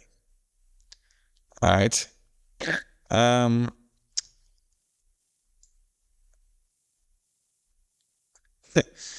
Oh boy. My notes just get me just thrown off everything. I mean, I might as well just fucking just be a canceled dude because that's just the way it is. I put in my notes. We get the wet dream ghost. All right, so we have Ghost Rate 4 only in her dreams. Oh, that's terrible. But well, it was true. It was only in her dreams. It's true. It's true. You're right. It's only in her dream. Yeah. I'm just saying what the movie is doing. And put movie titles to it. Thank you. Right. Very good. Already made 4 sequels, apparently. Mm-hmm. All right, so now she smashes all the windows because she's all pissed off now. Okay? And she's basically screaming, get out, and she cries. And I actually thought this scene was pretty, crazy. So she meets with Dr. Phil again. All right? And he asks her, why didn't she tear up her whole room? All right? Because she said to Dr. Phil, like, she tore up her whole room and freaked out more this time than normal because she orgasmed to the ghost. And she felt so ashamed of doing that. Yeah. So the ghost had an orgasm.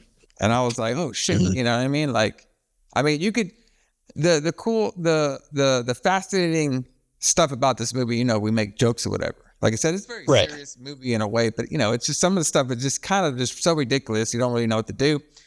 Right. And it does show the progression of her character going deeper and deeper and just to insanity, basically. Mm-hmm. All right.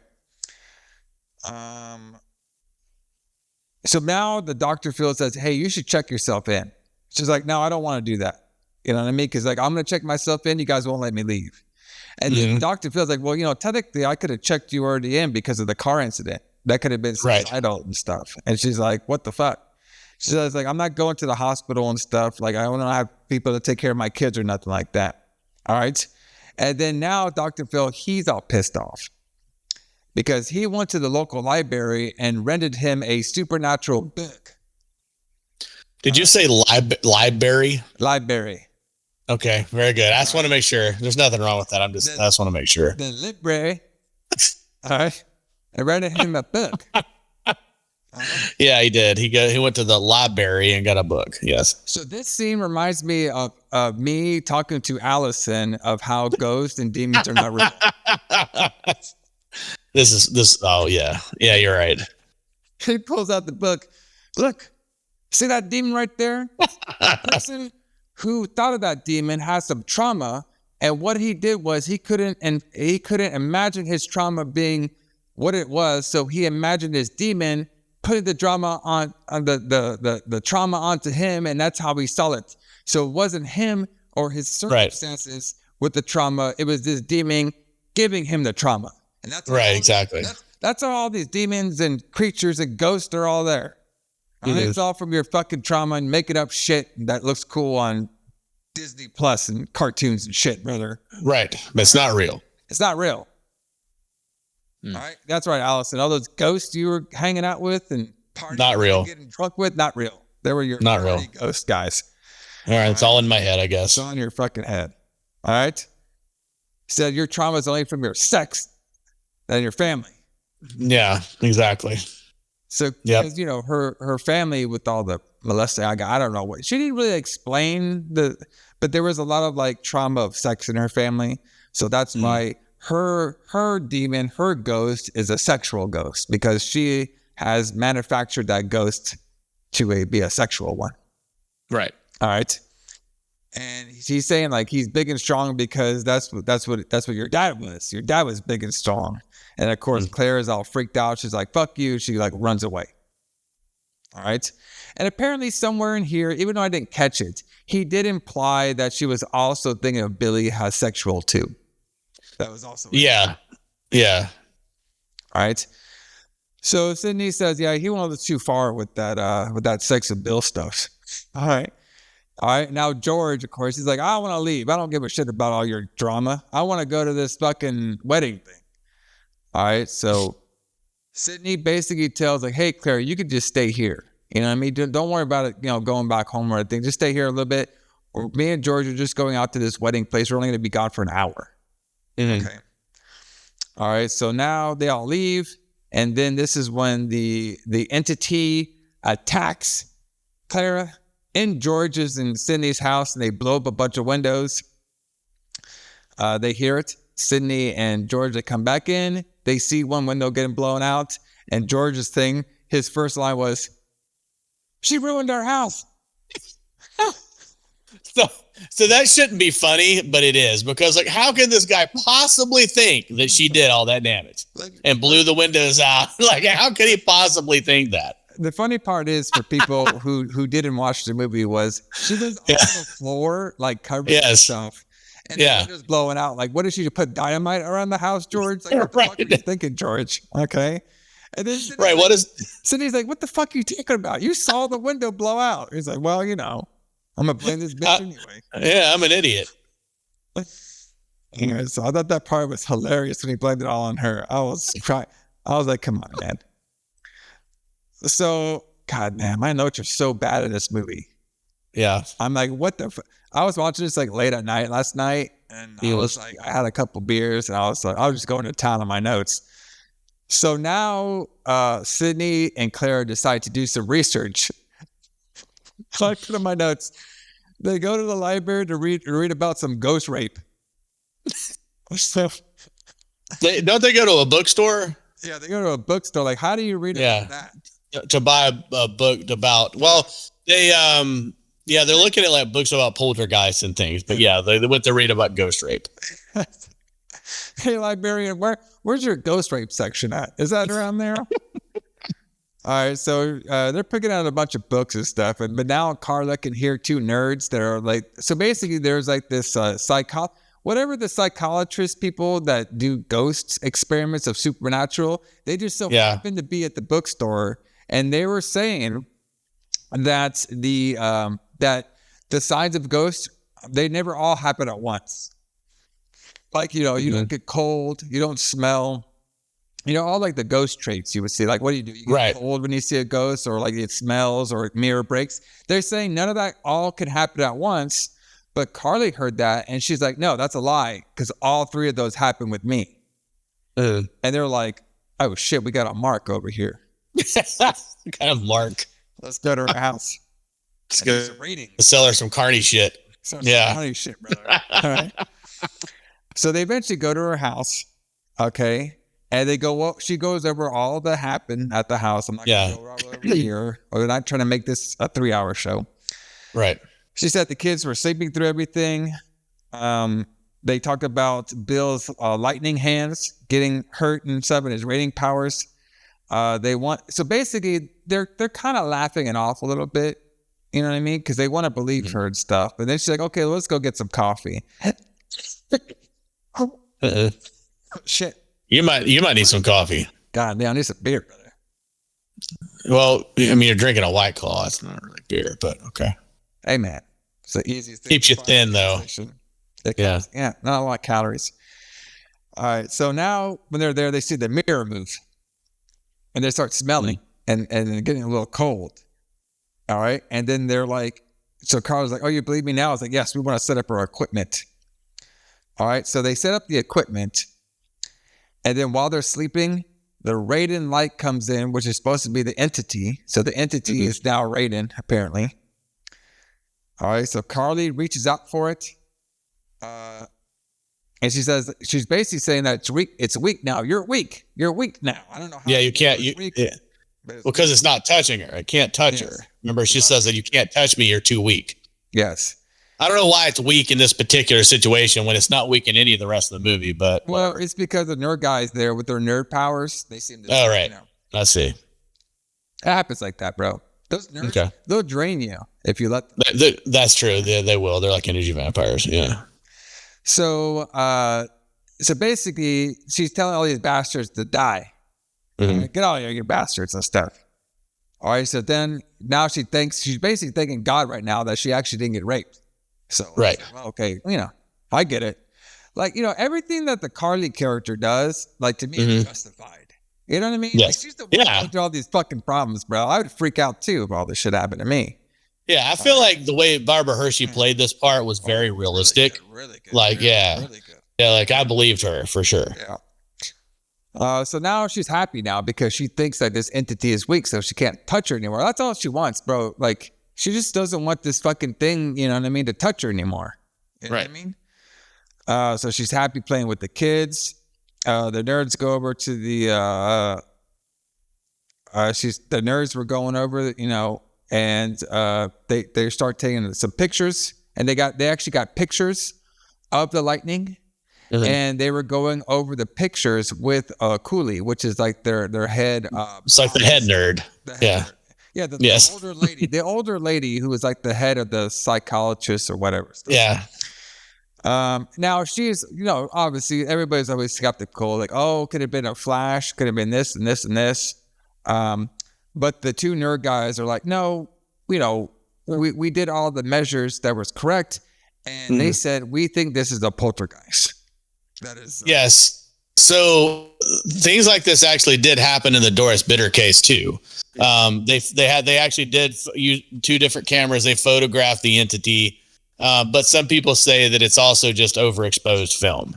Yes. So it may or may not actually be a photograph of an entity. Yeah. Which during that on Who Booked the Show, we did go over that where the guys actually took photos, and you can see that the photos is very like negative.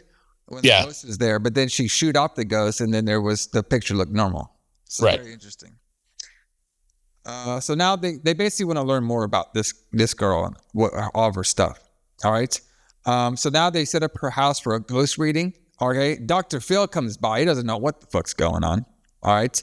And the Cooley girl, she did want files from Dr. Phil too, to kind of go over more about, what's going on with this lady. So Dr. Phil comes in. He is a skeptic. He's like, oh, this is bogus. He's basically like me walking into this. Oh, this is all bogus. Right. All right. And he's all saying this lady's under my care. He wants to talk to Carly. She said, hey, you missed your appointment today. He's like saying, you also do look pretty good. She's like, I never felt any better in my life, because she feels all good now because the ghost can't touch her. Right. And then, Dr. Phil's also saying like, hey, sorry, I pushed you so much. He's like, yeah, you kind of did push me. And then he's all saying like, listen, like, well, what's going on over here? All this shit is like fantasy and stuff. Like, all right. Says, maybe you could see both of me and the nerds and stuff. And she's like, no, I don't want to see you right now. I'm going to do this. And this is actually treating me a lot better than you did. Basically what she's saying. Mm-hmm. Okay. Cause she felt like she was getting worse under his care. Which technically she was. Okay. Technically she was. Yeah. Okay. So she asked him to leave. And, the Dr. Phil now was telling all these tells Bill, he tells the son Bill, is like, hey, could you do me a favor here? Like, don't pretend and go with your mom's illusions when this stuff happens. And Bill's like, no, brother, I actually got radiant powers. Like, this is real. And he's like, he's like, look at my hand. He's like, listen, brother, just be truthful to her, Bill. Okay. Okay. So now Dr. Phil, this guy was so like, he was like the most, what's it called? Negative and indebted person. Now he's talking to Dr. Weber. Like, can you believe she has some paranoid class teaching her stuff now? Okay. They're saying this stuff is an entity and it's all bogus. How do we get rid of them? How do we get rid of the nerds? Yeah, how do we get rid of these nerds and paranormal stuff? They're feeding her delusion.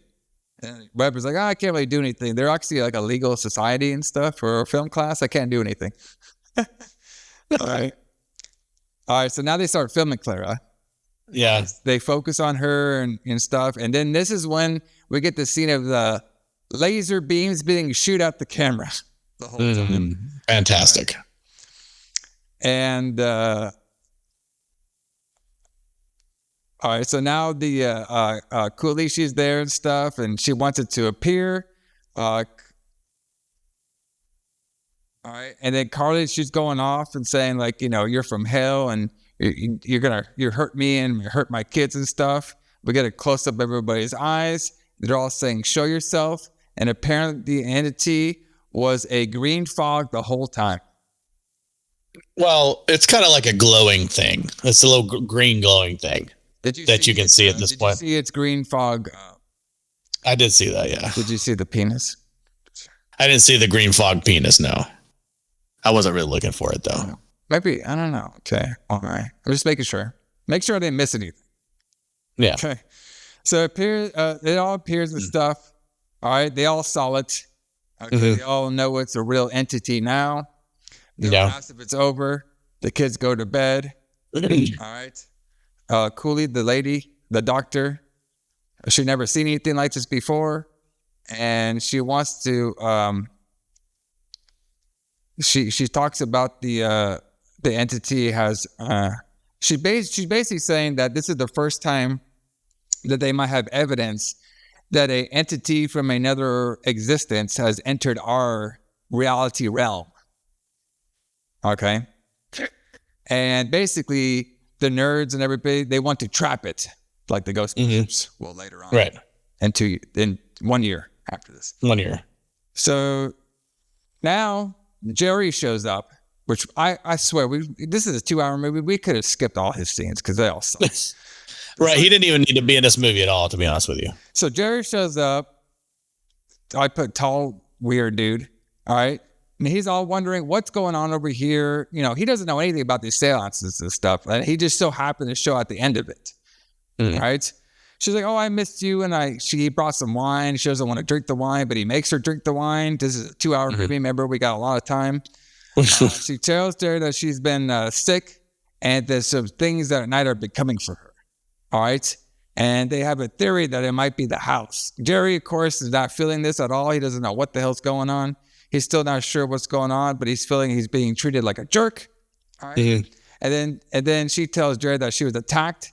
And he's like, oh, you're attacked? What the hell? She's like, well, I was attacked by nobody. And then Jerry's like, oh, okay, well, I was going to be upset, but then you said you got attacked by nobody. And I was like, what is going on with this conversation? Can you guys just like get off the screen or something? Let's speed this up a little bit. All right. She said he will be there starting tonight forever. Now he's going to be there forever tonight. He's done with this trip. He's done with LA. He's done with the Cologne hookers and crack. He is ready to be a family man now. All right. So now he wants to go back to bed. All right, but she wants to go back to his place. He says, no, we're going to be going over here and nothing's ever going to happen to her. And guess what? I bought you this silk dress. All right. How about you get cleaned up and put this silk dress on for your big boy, Jerry? Huh? Yeah. So now Jerry goes to clean up because he knows he's about to get some ass. He walks in and he walks in to Claire getting raped for the 5th time. She's getting ghost rape 5, big bush attack. Because her bush is all out for the world to see, brother. I was about to say, that's why you called it that, because she's basically laying naked on the bed, I guess being held down by the ghost. And this is where we have the Stan Winston animatronic body they built for her, and she's actually underneath the bed. But anyway, so he's freaking out, and he's going to, I guess, hit the ghost with a chair. Is that his plan? Oh, I mean, I think he was going for the ghost. He might have been going for the jungle downstairs, but I'm not exactly sure.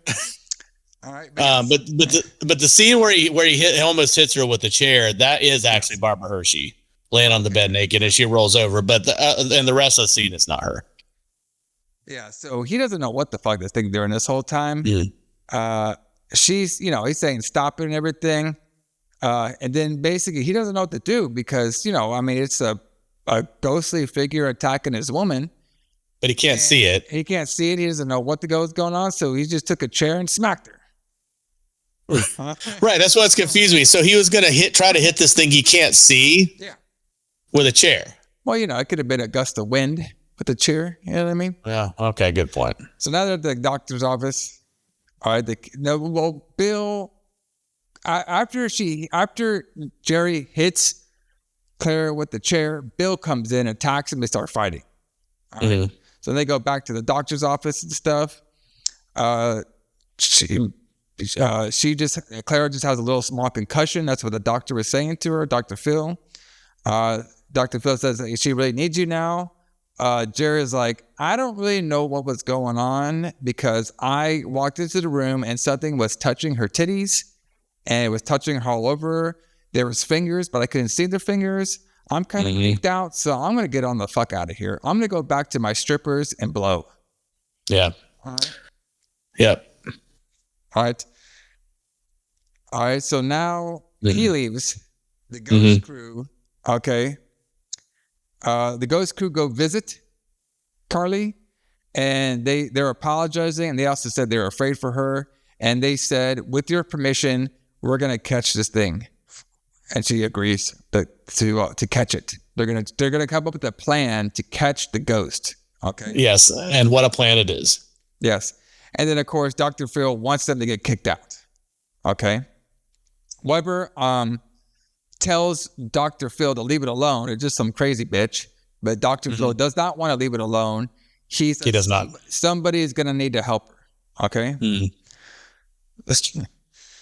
like my notes here. They show us that they should be able to freeze the ghost raper. It's because they freeze a flower. Yeah, they freeze a flower. And obviously it'll work exactly the same way on a ghost rapist. Same thing. Come on now. Ghost raper, same thing. Come on. It'll work exactly the same way. All right. So now Carly agrees to all this stuff. So what they did was in the school, which I can't believe this was like a school project. It's in a gym. Just imagine that school project. You're walking by school and everything. Oh, what's going on in the good old schedule today? All right, we got some basketball training. All right, that sucks. Okay, video class. Oh, that could be film study. Oh, what's this one? How to catch a ghost raper. Oh, yeah. That looks interesting. I wonder how that works. Sign me up for that one, brother. Sign me up for that one. So they basically built a replica of her house inside a glass box in the gym. Yeah. Okay. Bro, you know what? Who would love this movie? What's his name? Like a predator guy, the catch a predator guy. Oh, right. Yeah. How come he's not? I know you're talking about. Ghost? You know what I mean? Yeah, That's a different show. That's a different show. Anyway, they put her in this fake house. Yeah. Cage house and stuff. She shows up to the fake house. They basically show her all around how it's very replica, like the house that she has. Yeah. And then they have a safe spot for her.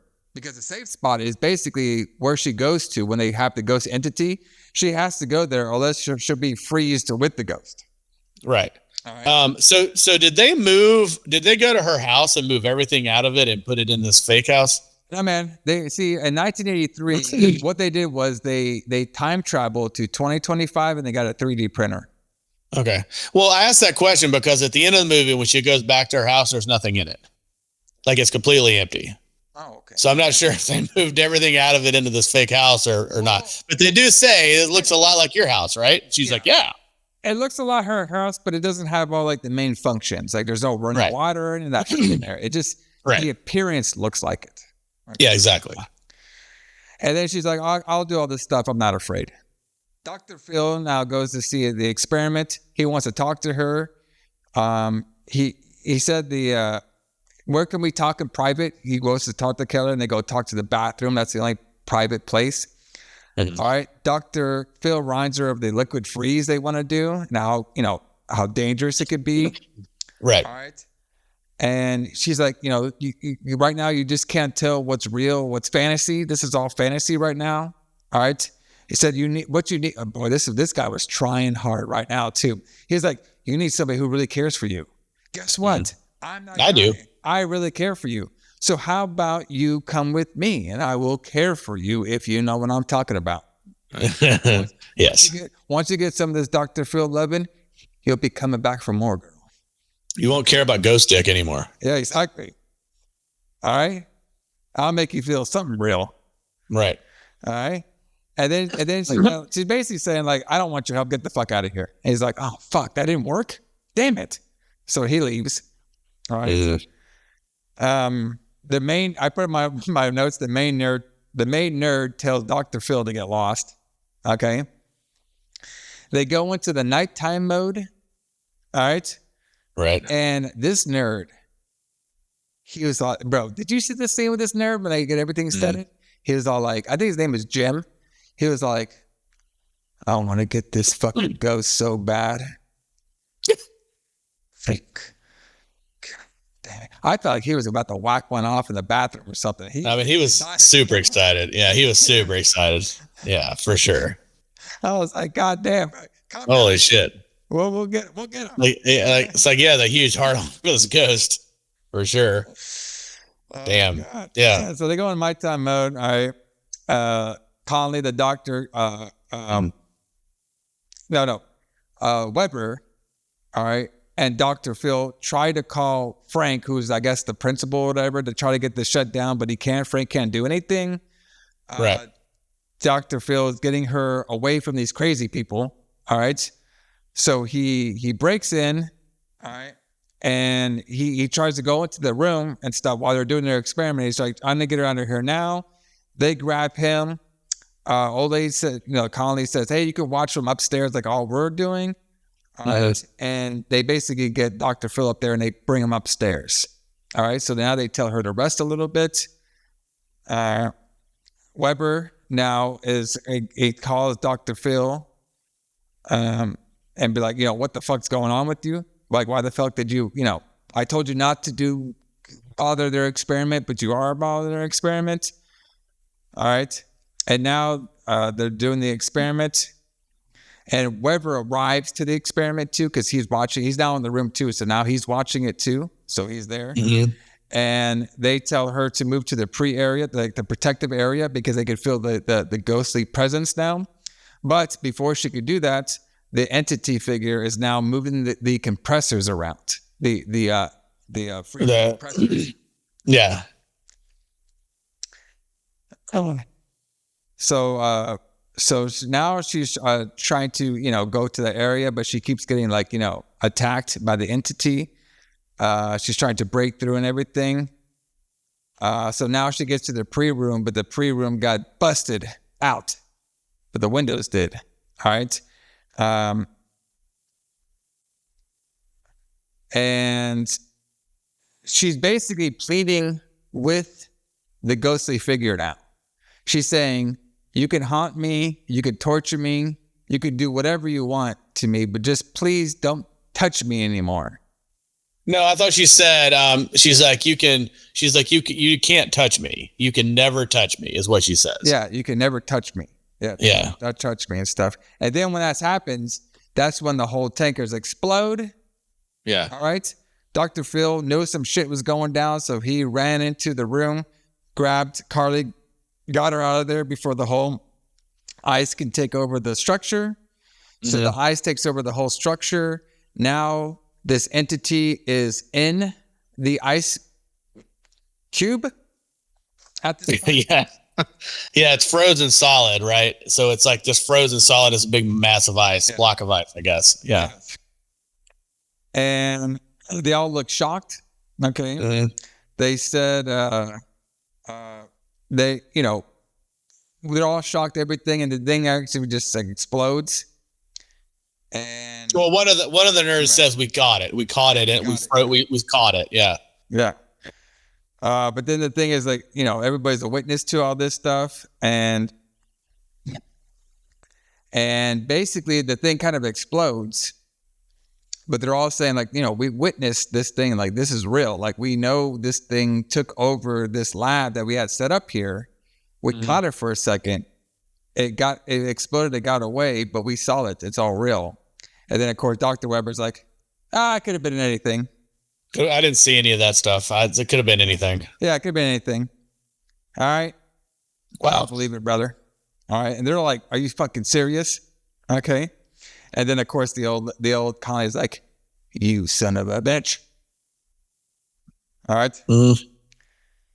So now Carly, all right, goes back to her house. Her house is all, like you said before, there's nothing there. Yeah. All right. And then the door, basically she's, closes, says, welcome. Basically, she's in the door, the house. And then the house has a voice. We finally hear the ghost voiced for a second. Yeah, says, the ghost voice, yeah. All right. It says, welcome. No, it says, welcome home, cunt. Oh, okay. That's what it said? Okay, gotcha. Yeah. I didn't hear that part. I just heard welcome back. But yeah, welcome home, cunt. Sounds fun. All right, so then she opens up the door. Kids are playing outside. Okay. And this is when we get the ending credits for the movie telling us that this story was based out of Los Angeles, California. Yeah. All right. And first it was telling us this event was what we saw was fiction, but it was based on real events that happened at Los Angeles of October 1976, which was supposed to be 1974. And yeah, that's when it really happened. Yeah. Yeah. And then it says, we consider this psychic research to be one of the most extraordinary cases in history of parapsychology. The real Carly Moore is today living in Texas with her children. All right. Yep. During when this movie was made, probably. I'm not sure if she's alive or not. No, she died in 1999. Okay. The attacks, though, decreased and the frequency intensity continue. So basically, the attacks, though decreased in her life, did frequently and the intensity did continue after this whole story of the book, everything came out. So exactly, the story basically continued with it, but it wasn't as severe as it was.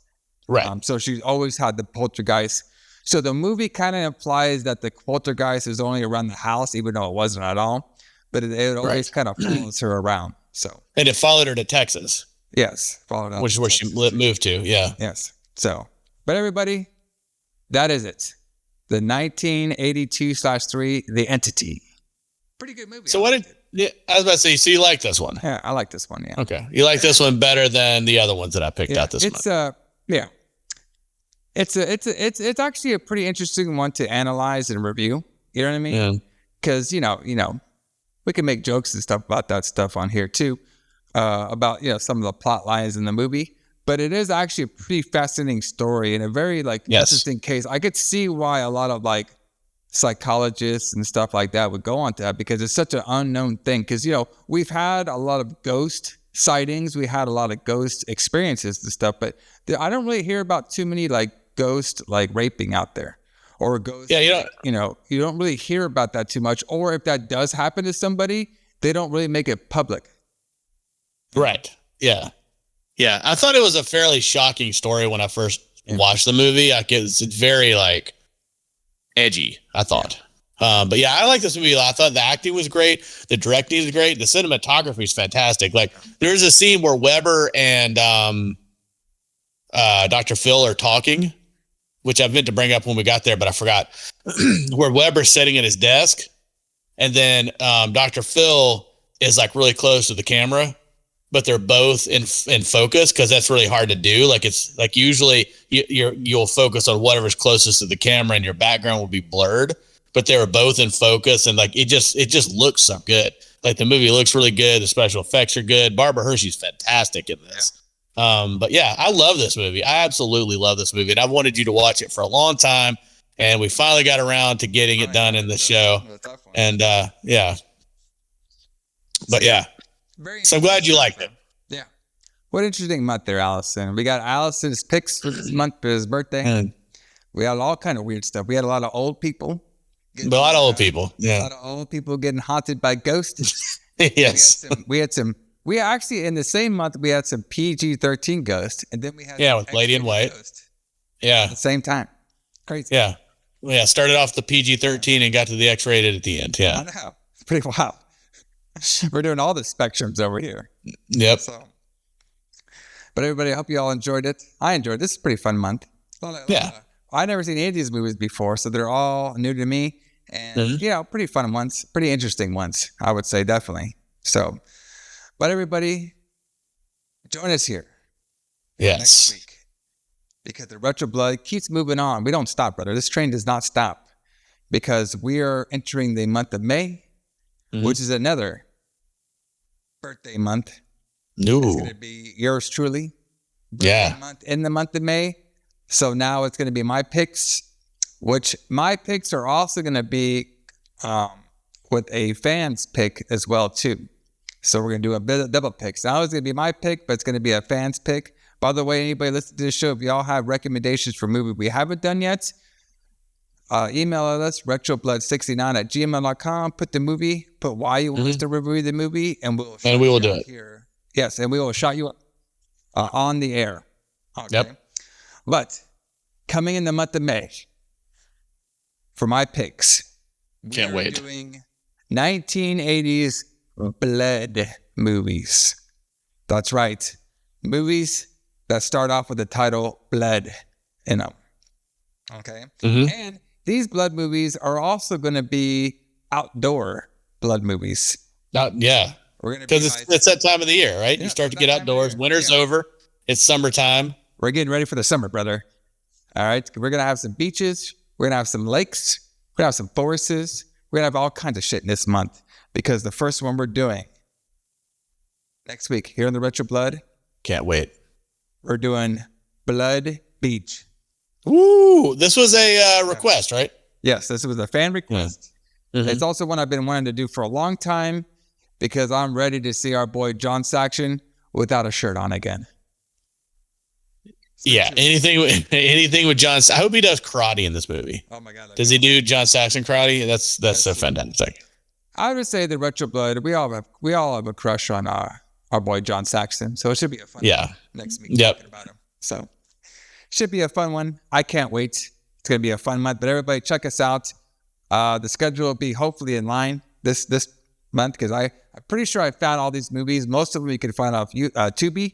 I'll say next week. But if you all want to find this one, Blood Beach, it is on Plex.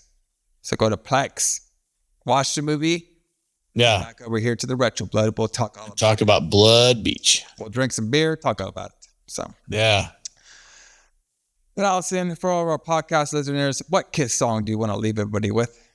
Oh man, we for this movie and for this album, we got to play "Creatures of the Night" by Kiss. Creatures of the Night, brothers. A lot of well, there's one Creature of the Night. One Creature of the Night, yeah. And he was definitely doing some preaching.